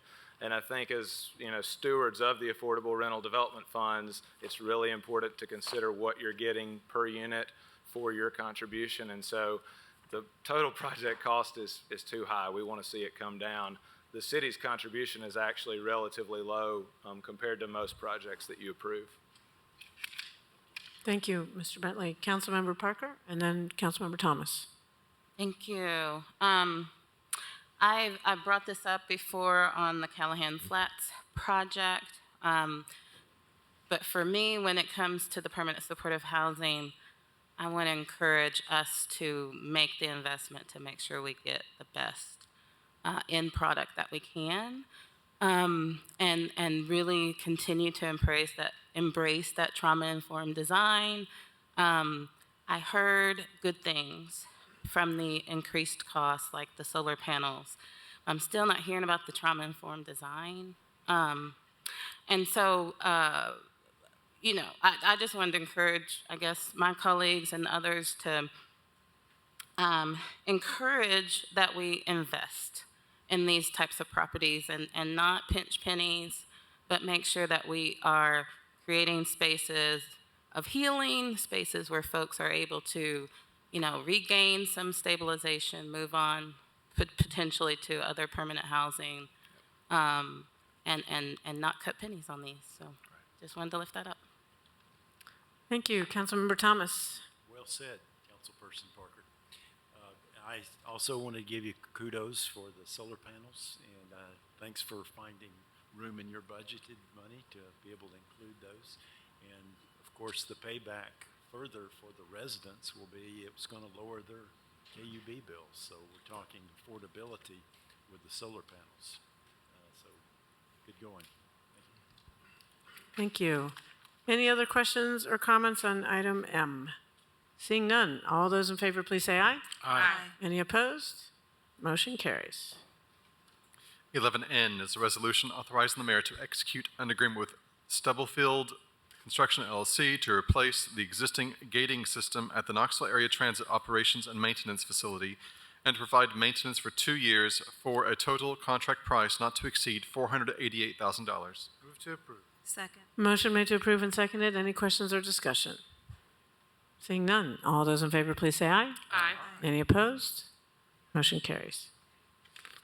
11O is a resolution granting authority to the Knox County Planning Commission to delegate to staff final plat approval for subdivisions up to 25 units. Move to approve. Second? Motion made to approve and seconded. Council members, there's 2 people signed up to speak in favor of this. First is Mr. Bentley Marlowe. Mr. Marlowe. Hi there, Bentley Marlowe, 322 Douglas, 37921. We need to approve this so we can get back to the business of administratively approving plats, because that is often a huge hurdle in doing infill redevelopment in the Knoxville. We still have to get rid of ward lot lines. Maybe that's calming down some, we hope, but that's been the biggest experience I've had. And then sometimes I have these weird little lots that there's a private alley or something next to it that I end up owning, and then I have to combine it and I have to replat it. And if we have to go to a meeting for each one of these, we are just adding more and more days of delay before we can break ground. And like we had earlier, Peter's office is drowning with permits. Perhaps maybe we need to look at that policy. I keep thinking that we could shrink that, the drawing requirements down for single-family homes, but all of this together means that we're delaying getting started building houses. And we're in a housing crisis, and we need to find every possible way to streamline this process, and it starts right here with correcting this oversight. Thank you. Thank you. Next person signed up to speak is Mr. Ryan Lynch. Mr. Lynch, if you could start by stating your name and address for the record, and you'll have up to 5 minutes. Ryan Lynch, 4199 Barber Drive, Knoxville, Tennessee, 37918. I'm a registered land surveyor, and I'm here to be of assistance in any sort of questions. We appreciate all your time. Appreciate Director Brooks in putting this on the agenda as well. So if you need anything as far as questions or concerns, but we do ask that you vote yes to 11-0. Thank you. That concludes the people signed up to speak to this. Vice Mayor Roberto. Thank you, Mayor. Just for clarity, this is coming to us because there was a state law change, and we're actually codifying what we're actually already doing. Is that correct? That's correct. Ms. Brooks, that's my understanding? Yep. Yes, that's correct. Okay, thank you. Councilmember Ryder? Yeah. Ms. Brooks, I have two questions. Number one, I'll ask number one secondly. I'll start with my number one will be, if I have two lots and I move lot lines and change things and that goes through a replat process, does that apply to this as well? Yes. Okay, that's correct. Okay. Yeah, that would be terrible if we had to vote on every single one of us changing our lot lines, because I personally have changed my lot line and replatted my property that I live on 2 times since I moved here. So y'all would hate it if we had to vote on that at every council meeting. Yeah, go ahead. Just to clarify, it wouldn't come to council. It would come to planning commission. Okay. The full planning commission. So you body. guys would have to vote on it. That's correct. Yeah. Okay. But the planning commission would. Yeah. Yes. Okay. Still, that'd be quite silly. Well, in that. Okay. And second part of the question is, I know I asked you who sponsored it at the state level, and we talked about it a little bit, so you don't have to necessarily go down that path, but do we have any real understanding as to why? Like, what was the madness behind the method, or, I cannot speak to that. Okay. All right, thanks. Very good answer. Any other questions or comments? Seeing none, all those in favor, please say aye. Aye. Any opposed? Motion carries. Are y'all all A surveyors? lot of relieved people. 11P is a resolution authorizing the mayor to file an application for, and if awarded, accept a grant from the State of Tennessee Department of Intellectual and Developmental Disabilities to provide funding for the creation of an inclusive play structure for children and adults who have intellectual developmental disabilities in an amount not to exceed $500,000. Move to approve. Second. Motion made to approve and seconded. Any questions or discussion? Seeing none, all those in favor, please say aye. Aye. Any opposed? Motion carries. 11Q is a resolution authorizing the mayor to execute an agreement with Fincham Sports Floors LLC to provide gym dance floor maintenance services in an amount not to exceed $35,000. Move to approve. Second. Motion made to approve and seconded. Any questions or discussion? Seeing none, all those in favor, please say aye. Aye. Any opposed? Motion carries. 11R is a resolution expressing appreciation to National Amateur Baseball Foundation for the donation of $237,000 toward ball field improvements and installation at Christenberry Ball Fields, and authorizing the mayor to execute all documents necessary to accept said donation, as well as accept a construction agreement with NABF and their contractors. Motion made to approve and seconded. Council members, there are 3 people here signed up to speak in favor of this, and the first is Buzz McNish. He is the Falcons commissioner and Fulton High School baseball coach. And Mr. McNish, you'll have up to 5 minutes to address council. I'll be very quick. I just want to thank you for the opportunity to speak to you tonight. And I want to thank a couple of people that are back here. Jake Hicks is one of he grew up playing in the Falcons youth organization and plays baseball at Fulton High School, and his mom, Holly, is a big supporter of our organization. Nathan Myers is back here. He coaches in our organization and supports our organization as well. So I want to recognize them and Russell Mays, who's a teacher at Fulton High School. Thank them for being here and their work and support in helping us get this done. We've worked really hard with the National Amateur Baseball Federation to get to this point, and with the city, and it's going to be a game changer for our youth. It's going to provide improved facilities, level the playing field for our youth with what youth have in other areas. It's also going to give our youth opportunity that they may have never had before in baseball and softball. Not only does it benefit the Knoxville Falcons youth organization, but it also benefits Fulton High School baseball and softball programs because they both play at Christenberry Park. And I also wanted to come up and thank all of you for your support, your time reading through that, the paperwork for this, and your support of the Falcons Youth Organization, Christenberry Park, and Fulton High School.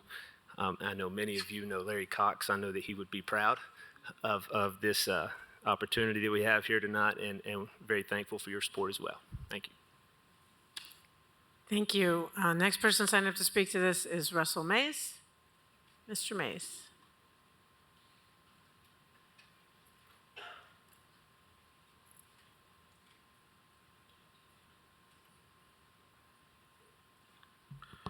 Good evening. My name is Russell Mays, 8365 Bluestone Lane.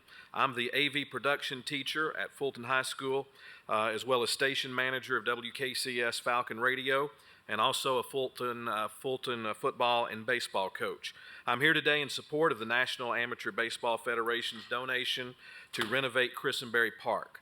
The NABF donation will be a home run for Christenberry Park, Fulton High School, and the surrounding community. The upgrades to the park will give the Fulton baseball team a facility on par with others in our area. This will no doubt lead to an increase in interest and participation in baseball at Fulton High School and for the Knoxville Falcons Youth Organization. This is a once-in-a-lifetime opportunity to change the direction of baseball in the Fulton High School community. By supporting the NABF's investment in Christenberry Park, you will give the young people in our community an opportunity to have pride in a great facility. It'll also lead to an increase in participation in baseball for Fulton and the Knoxville Falcons, and also raise the perception of baseball in our community. This will be a major step for Knoxville as a baseball town. Thank you for your time and support. Thank you. The last person signed up to speak on this is Nathan Myers. Mr. Myers. If you can start by stating your name and address for the record, and you'll have up to 5 minutes. Thank you, Mayor and Council. My name is Nathan Myers. I live at 919 Ledgerwood Avenue. Some of you, I shouldn't say most of you, some of you know me and know how much I love my community and advocate for it. My wife and I have 3 sons. Our oldest is a junior at Fulton High School, and we have 2 sons right behind him who play baseball as well. We spend a lot of our free time at Christenberry Ballpark watching, coaching, or playing catch in the evening. In 2015, New York Times bestselling author Robert Putnam authored a book called Our Kids, and it addressed the growing inequality gaps among youth in America. And one of the solutions he gave to close those gaps was investment and access to youth and high school sports. We all know that there are inequality gaps within our inner city area and in our community, and this donation will go a long way in closing those gaps and giving us in the heart of our community in Oakwood Lincoln Park a facility that will be the talk of the town and will help our kids have more access and opportunity to play sports. Thank you. Thank you. Council members, that concludes people signed up to speak on this. Councilmember Thomas. Yes, very well said. All my neighbors who spoke, and the baseball field has already had an upgrade somewhat to the efforts of Mr. Myers, who's also president of the North Knoxville Business and Professional Association. So he really does contribute a lot to the community, and we look forward to really improving the baseball experience for people in that neighborhood, and it's due to your work, all of your work. Thank you so much. Bye. Thank you, Councilmember Thomas. Council members, I just want to add a huge note of gratitude to the coaches and teachers and to the Jake Hicks and Jake Hicks's mom who are here this evening. This is about an improvement to a baseball field, but it doesn't just benefit the people who are playing baseball, because there's a lot of people who are out there watching the games, supporting the kids, and I do think while very few people will go on to a professional life in baseball, it's about investing and enriching kids and holding them up, lifting them up in many, many ways, teaching them leadership and teamwork, and just showing that this community cares about them. And I know the people who spoke to us this evening do that every day, and this agenda item, this investment is just another way to show that support. So thank you for working on this, and I think it's going to be a great addition to the North Knoxville community. Any further questions or discussion? Seeing none, all those in favor, please say aye. Aye. Any opposed? Motion carries. 11S is a resolution authorizing the mayor to execute any and all documents necessary to apply for and accept a grant award from the State of Tennessee Department of Finance in an amount not to exceed, in an amount up to $200,000 with no required matching funds to be used for law enforcement recruitment and retention efforts. Motion made to approve and seconded. Any questions or discussion? Seeing none, all those in favor, please say aye. Aye. Any opposed? Motion carries.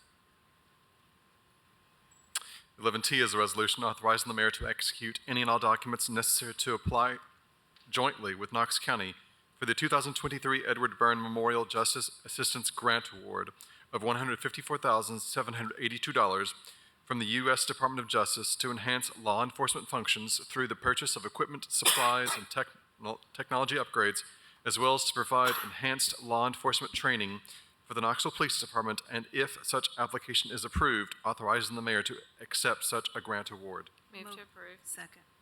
Motion made to approve and seconded. Councilmember Parker.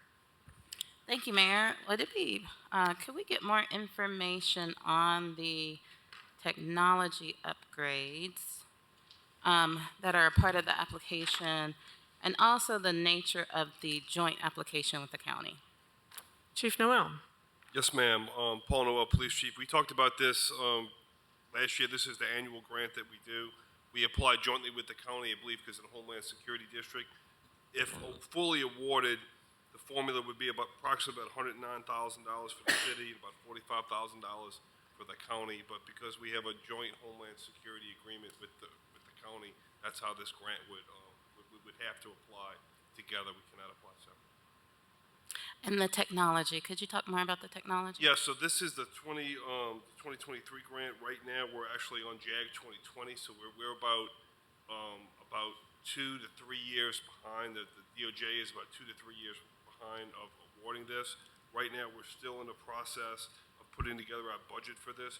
Previously, what we've used for this right now in 2020, we bought the 3D crime scene mapping software, computer equipment, a parking garage gate, gas mask. In 2019, we used this for the Sun Spear repair at the Safety City Complex, the little mini Sun Spear complex, X-ray machine for the building, some non-flox cameras, some printers, and a bunch of crime scene supplies and software for our field training officer position. Right now, what we would be looking at would be a wide variety of technological equipment, probably including some flock cameras. But again, if we receive this grant, we would not be, at the earliest, we would not be eligible to spend the funding to 2025, 2026. So as we do every year, we would likely to have to do a grant adjustment as our priorities a couple years from now would change. Perfect, thank you. And just so you know, I ask these questions every time this grant comes up, every time any similar grant comes up that mentions technology, because we are aware that there have at least been discussions of KPD acquiring surveillance technology, but we haven't gotten updates on what technology has been acquired, when we have gotten, grant proposals that have come before us. And so I ask these questions each time it comes up to try to get these updates on how these funds are being spent. So I appreciate. Yes, ma'am. the That's why I updates. wanted to give you an update on what we spent on the 2020, which is actually the one we're in right now. So, 2020 seems like a while back, but we're spending that money right now in this fiscal year. Thank you for that. Thank you. Any other questions or discussion? Seeing none, all those in favor, please say aye. Aye. Any opposed? Motion carries. 11U is a resolution authorizing the mayor to execute any and all documents necessary to apply for and accept a grant award from the State of Tennessee Department of Safety and Homeland Security in an amount not to exceed $750,000 for the School Resource Officer Program with no required local match to be used for expenses such as training, equipment, salary, and benefits for school resource officers at Knox County Schools. Second. Motion made to approve and seconded. Councilmember Parker. Thank you, Mayor. For this grant program, is this a one-time funding allocation for the 10 positions? My understanding is that it's ongoing. Chief Noel, is that correct? That's our understanding as well, that this is going to be ongoing. But again, that obviously could change based upon the legislation. Right. And so if it seems, quite likely, since it's state funding and it's quite likely that Knoxville will get the funding. Would the money that we currently have budgeted for these positions then be reallocated to another use? I think we'll have to see if we get the grant and also, what the budget looks like at that time, But, that's a possibility. That was one thing that stood out to me is it's the one time I applaud the state's funding. If you want to replace city funds so that we can use it on something else, then yay, that's wonderful. But I do think it's important that we acknowledge this new funding and acknowledge the urgent needs that we have in other departments and consider other uses for the $750,000 if the state is going to cover it. Any other questions or discussion? Seeing none, all those in favor, please say aye. Aye. Any opposed? Motion carries. 11V is a resolution authorizing the mayor to execute an agreement with H. Bruce Guyton in an amount not to exceed $12,500 per month to provide professional standards services for the City of Knoxville Police Department. Move to approve. Second. Motion made to approve and seconded. Councilmember Singh. Thank you, Mayor. So I've spoken with the chief about this some. I think there are a lot of people wondering why Brooklyn was, why her stay was so temporary. And the only answer that people have been getting is that that's what we expected right from the beginning. I want to respect if she has some personal reasons, but I would also like to address a lot of people's questions about what happened. Thank you, Councilmember Singh. I just want to say that Chief Belk did amazing work in her short tenure with the city. We did think it would be short, but things didn't think it would necessarily be this short. So we appreciate all that she did to help us, redevelop and get started on the Office of Professional Standards and start examining policies. And I have to say that I think it's proven to be quite invaluable to have someone with a law degree inside working and helping the police department. So we are, she did a great job, and as with many people with talents, different opportunities arise, and she's moving on to other opportunities. Chief Noel, did you have anything you wanted to add? Absolutely. So, she was exceptionally qualified. That's obvious. And this is something that we're very committed to. This is, obviously a priority of the mayor and myself to have a person in an attorney in the position of Office of Professional Standards. And, while Chief Belk was only with us for a limited amount of time, we hope to have her a lot longer than this. I've said that publicly on media outlets, a lot. But we also knew that that she was not going to be with us forever. She was going to come in and really help stand this up and then move on. So we absolutely have big shoes to fill. You know, she created the first ever Office of Professional Standards, which is a big accomplishment to stand something up that didn't exist. She started the process of building policies and systems which did not exist before. And while that's not completed yet, her successor, that we hope to find a permanent person to fill that job, is going to finish that. She did the heavy lifting of standing that up and creating the dialogue around not only the policies but the systems that didn't exist. And you know, one thing I haven't spoken, you know, a lot about is she dramatically increased efficiency of our internal investigations. In many cases, they take months, in some cases even like a year to complete. In most cases now, we get these investigations done in about 30 days and no longer than 60 days to have these internal investigations done, which creates a due process not only for our officers, but for people who file complaints as well, knowing that they're going to be resolved in a expediently, as quickly as possible. And you know, she's no longer a member of our team, but I think I could speak for every member of KPD that we're better off having had her on that team, even in a short amount of time that we did. So what I'm hearing is that she did some great work in setting everything up. Different opportunities come along, people come, people go, no drama. I mean, you know, we hire exceptional people, and you know, she's, you know, obviously very qualified, highly sought after, and you know, my job right now is to go out and find the best person to permanently fill this job, and we're advertising all across the country right now. We're getting resumes in right now, and the reason that we're trying to bring in Judge Guyton temporarily is to keep that work going and show our commitment to this, because we're absolutely committed to this, and we don't want to lose any ground. And Judge Guyton is not going to be the permanent individual in this job. We're trying to find that individual now, and that's something that I'm focused on now, and keeping our momentum going as well. Thank you. I'll just add that, it's been really helpful to have Chief Belk's contributions. We don't want to lose any momentum, and I appreciate all that she did in her short tenure and respect her decision to move on to the next phase of her career. Any other questions, Councilmember Parker? Thank you, Mayor, and I appreciate the conversation.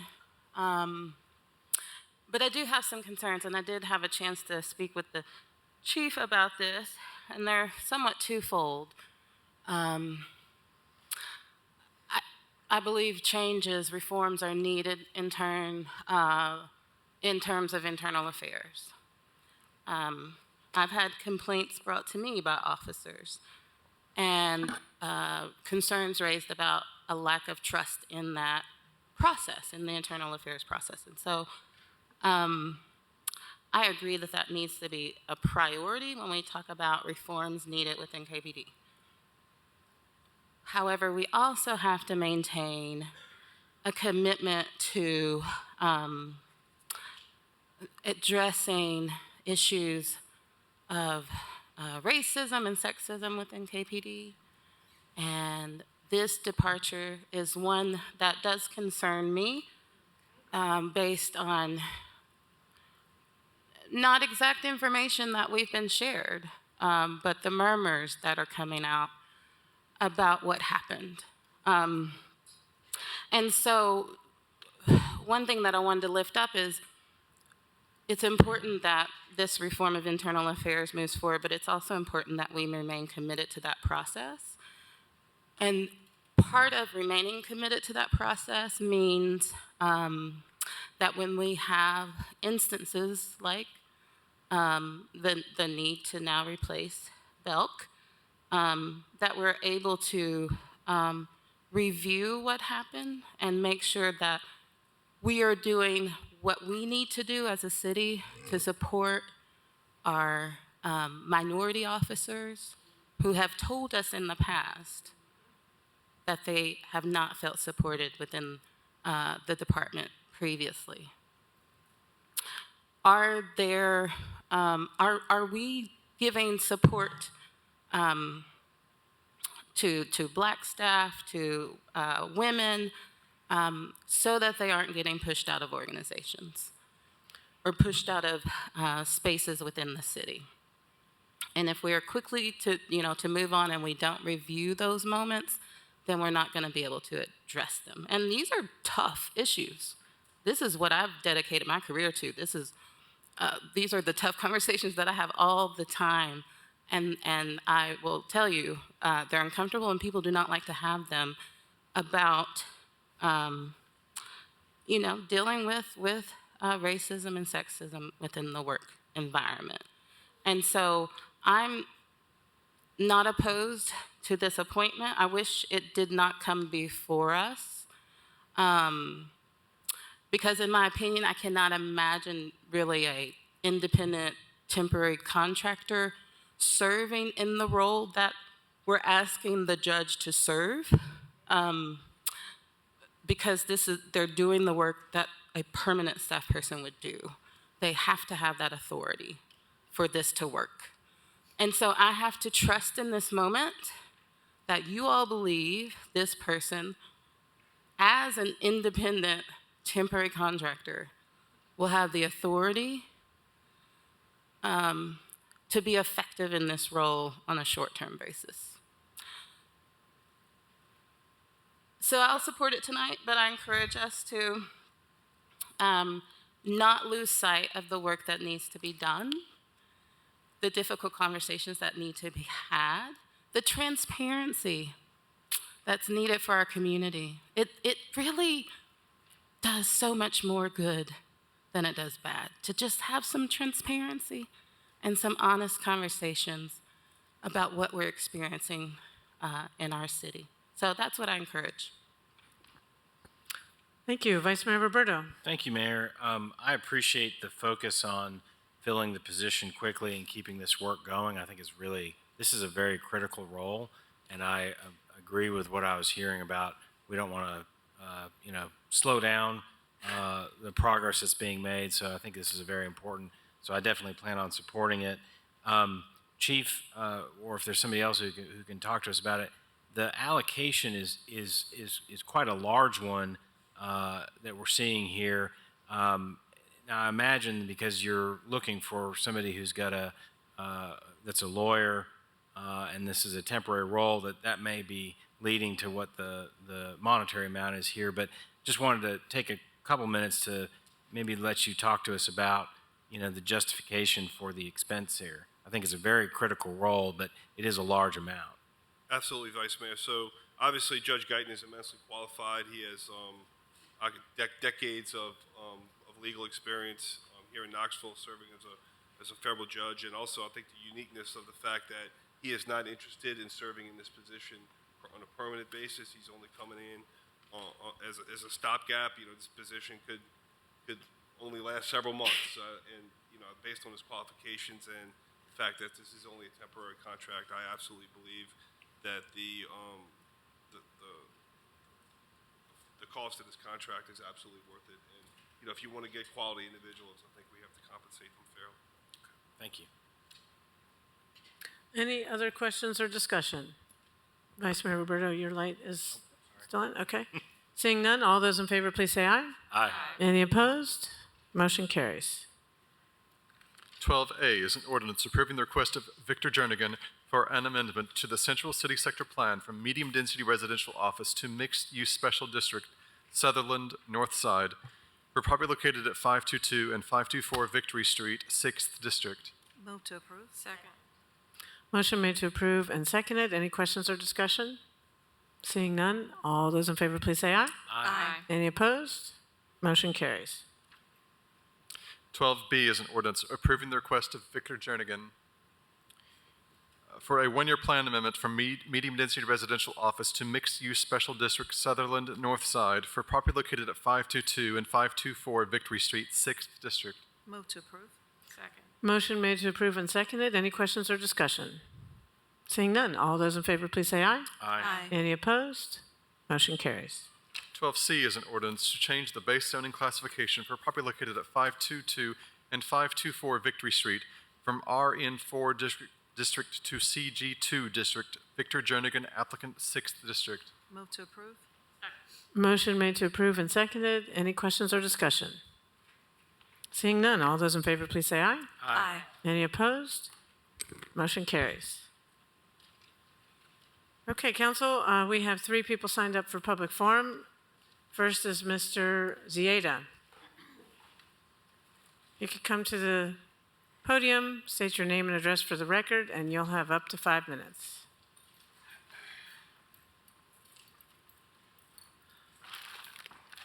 My name is John Zieda, and I'm here to and I live at 48 Encara Court, Knoxville, Tennessee, and I'm here to discuss 2 stores that were stolen by the city of Knoxville, and it's all provable, especially one of them. They got a couple of things in common. Both of them were Palestinian-owned immigrants that called Knoxville home. The city stole them, the city burned them, and the city led us to believe that a black man did it. I can't prove my father's store that it was burned by the city, but I can prove that the city stole it. And maybe if we see the arson pictures, we'll see that the city burned it also. You're not going to be able to see the store. Picture's too small. The store was a viable business on Martin Luther King. Somewhere around June of 2012, the city shut down Mr. Ayish. The city shut him down under nuisance. Whatever the reason was, we're not going to go into that. Whatever the reason was, what we're going to go into is how did the city go inside that store and burn it. The city burned it, and it happened December 29th, 2012. This year, I spoke to Fire Captain Parton, and I'm sure he dislikes being put in this situation. He stated that it was an experiment. We cannot have an experiment when India McDowell on the police report was stated that he burned the store. Is it experiment with the fire department or Mr. Gordley? We cannot have both as arsonists. It's one or the other. It's one or the other. Both these owners, my father, around 1980, we were all younger, some of us not even born. I asked my father, did he like Knoxville while he was inside Gaz Walker? He spent his life there. He was standing like this, watching the customers coming and going.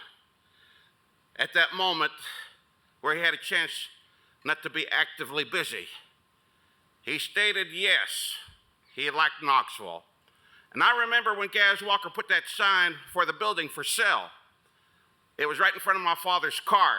So when he came to work, he seen that sign.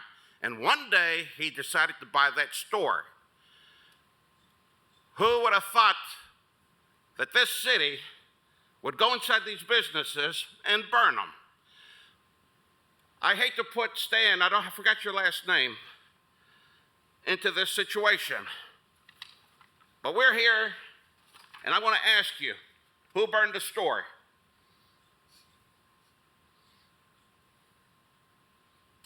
That's exactly how I thought I was going to go get the answer.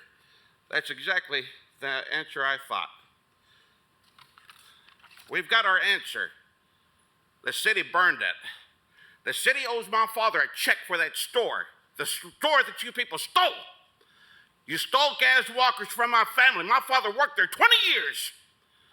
20 years my father worked there, day in, day out.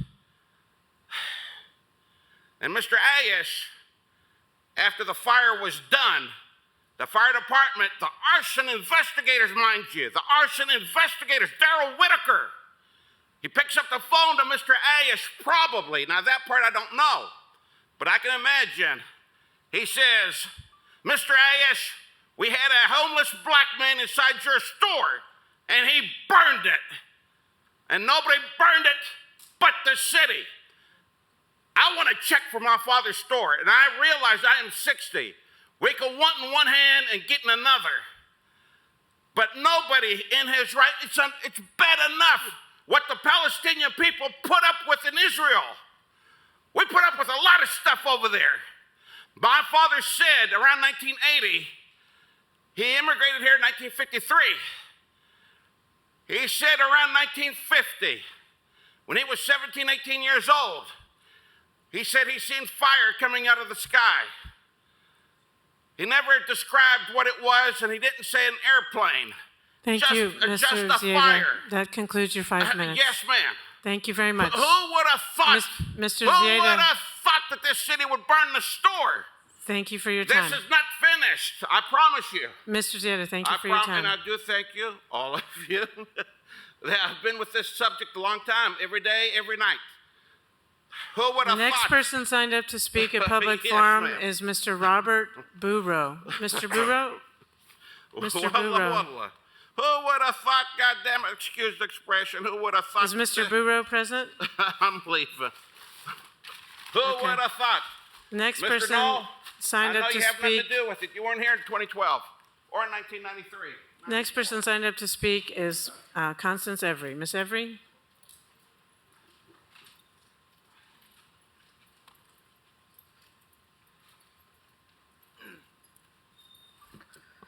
Again, point of order. Janet Testament was not recused from this council of the body for the people's business, and that is Robert's Rules of Order. So, point of order. I want to start off first by saying happy birthday, Emmett Till. He would have been 85 years old today had it not been for the lies of Carolyn Bryant. I want Knoxville voters to pay attention. You saw the business of your city, and there are a few things that we should raise concerns to. Because India is in re-election season, I'm running against her for this seat, and we need to talk about why India is no longer the appropriate leadership for the city of Knoxville. We'll start at the beginning of the end. Miss Brooklyn Belt, Amelia's right. We've heard the rumors about why this woman left this seat in 4 months. But I find it comically hilarious how when you're asked directly, not by one, but 2 council members for why this woman chose in 4 months such a hiatus exit from her job, we got lies tonight, Knoxville, for the answers. Why can you not just tell the truth on why Miss Belt chose to leave Knoxville? Because as has already been highlighted, we already know by the public that there are definitely internal issues because as she said before, the employees told us these issues. So it's no surprise that Knoxville's fascist, racist bigotry ran Miss Belk off. I don't blame her.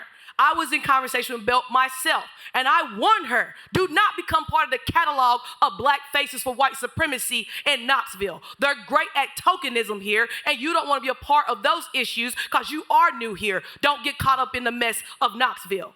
Hopefully, and it seems like she took great guided advice. Her career is worth too much credential for a clown city like Knoxville, Tennessee.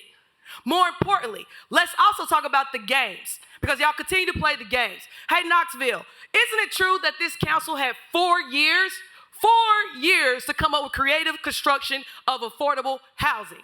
And now that we're in election season, and Lynn Fugate and a few other folks that went on record talking about they brought affordability to Knoxville, we are now seeing these failed and pathetic attempts to try to savage the last bit of credibility of India's so-called administration and what she thinks she can play our city with, these false allegations of affordability. But we know the facts. Again, as I told you from day one, data has already caught you. 2 recent reports came out. The first one said that Knoxville, you're no longer annually $75,000 or less a year. We now know that if you make $75,000 less a year in Knoxville, you can only afford 12% of the housing market. You know, Victor Jarnigan was at the Motley Crew bragging about jobs that pay $30,000 to $40,000 to $50,000 a year, but he failed to mention the factor that if you make that kind of income, you can only afford 6% or less of the housing market of Knoxville. So again, we are not being realistic about the conversations of affordable housing because in reality, it does not exist. Literally, that's a lie. When y'all go here and say, we got affordable housing in Knoxville. No, you do not. That is a lie. And more importantly, citizens of Knoxville who are paying these rents and mortgages also know it's a lie. We had a property tax assessment adjustment that created 28% increase for an overall increase of 40%. You priced out fixed income members immediately with that formula, and you did not consider those folks. But that's the thing. India has shown her true colors. You know, the newspapers want to write that India's in the lead because India's raised the most money. But India's only in the lead due to just that, money, not votes. She ain't got the same backing that she had a year ago, 4 years ago in this particular election cycle. Only thing her money shows is what we already know. She's backed by the rich. She really thinks she can win this election off of just the rich and the rich West Knoxville particularly. She seems to think that East Knoxville, North Knoxville, and South Knoxville don't have enough members in need and dealing with poverty issues of our community to outvote her wealthy, rich agenda and friends. So I am here to challenge you, Knoxville. Show India that no, she cannot just lean on her rich homies of Randy Boyd and the Haslam and Claytons to get this victory.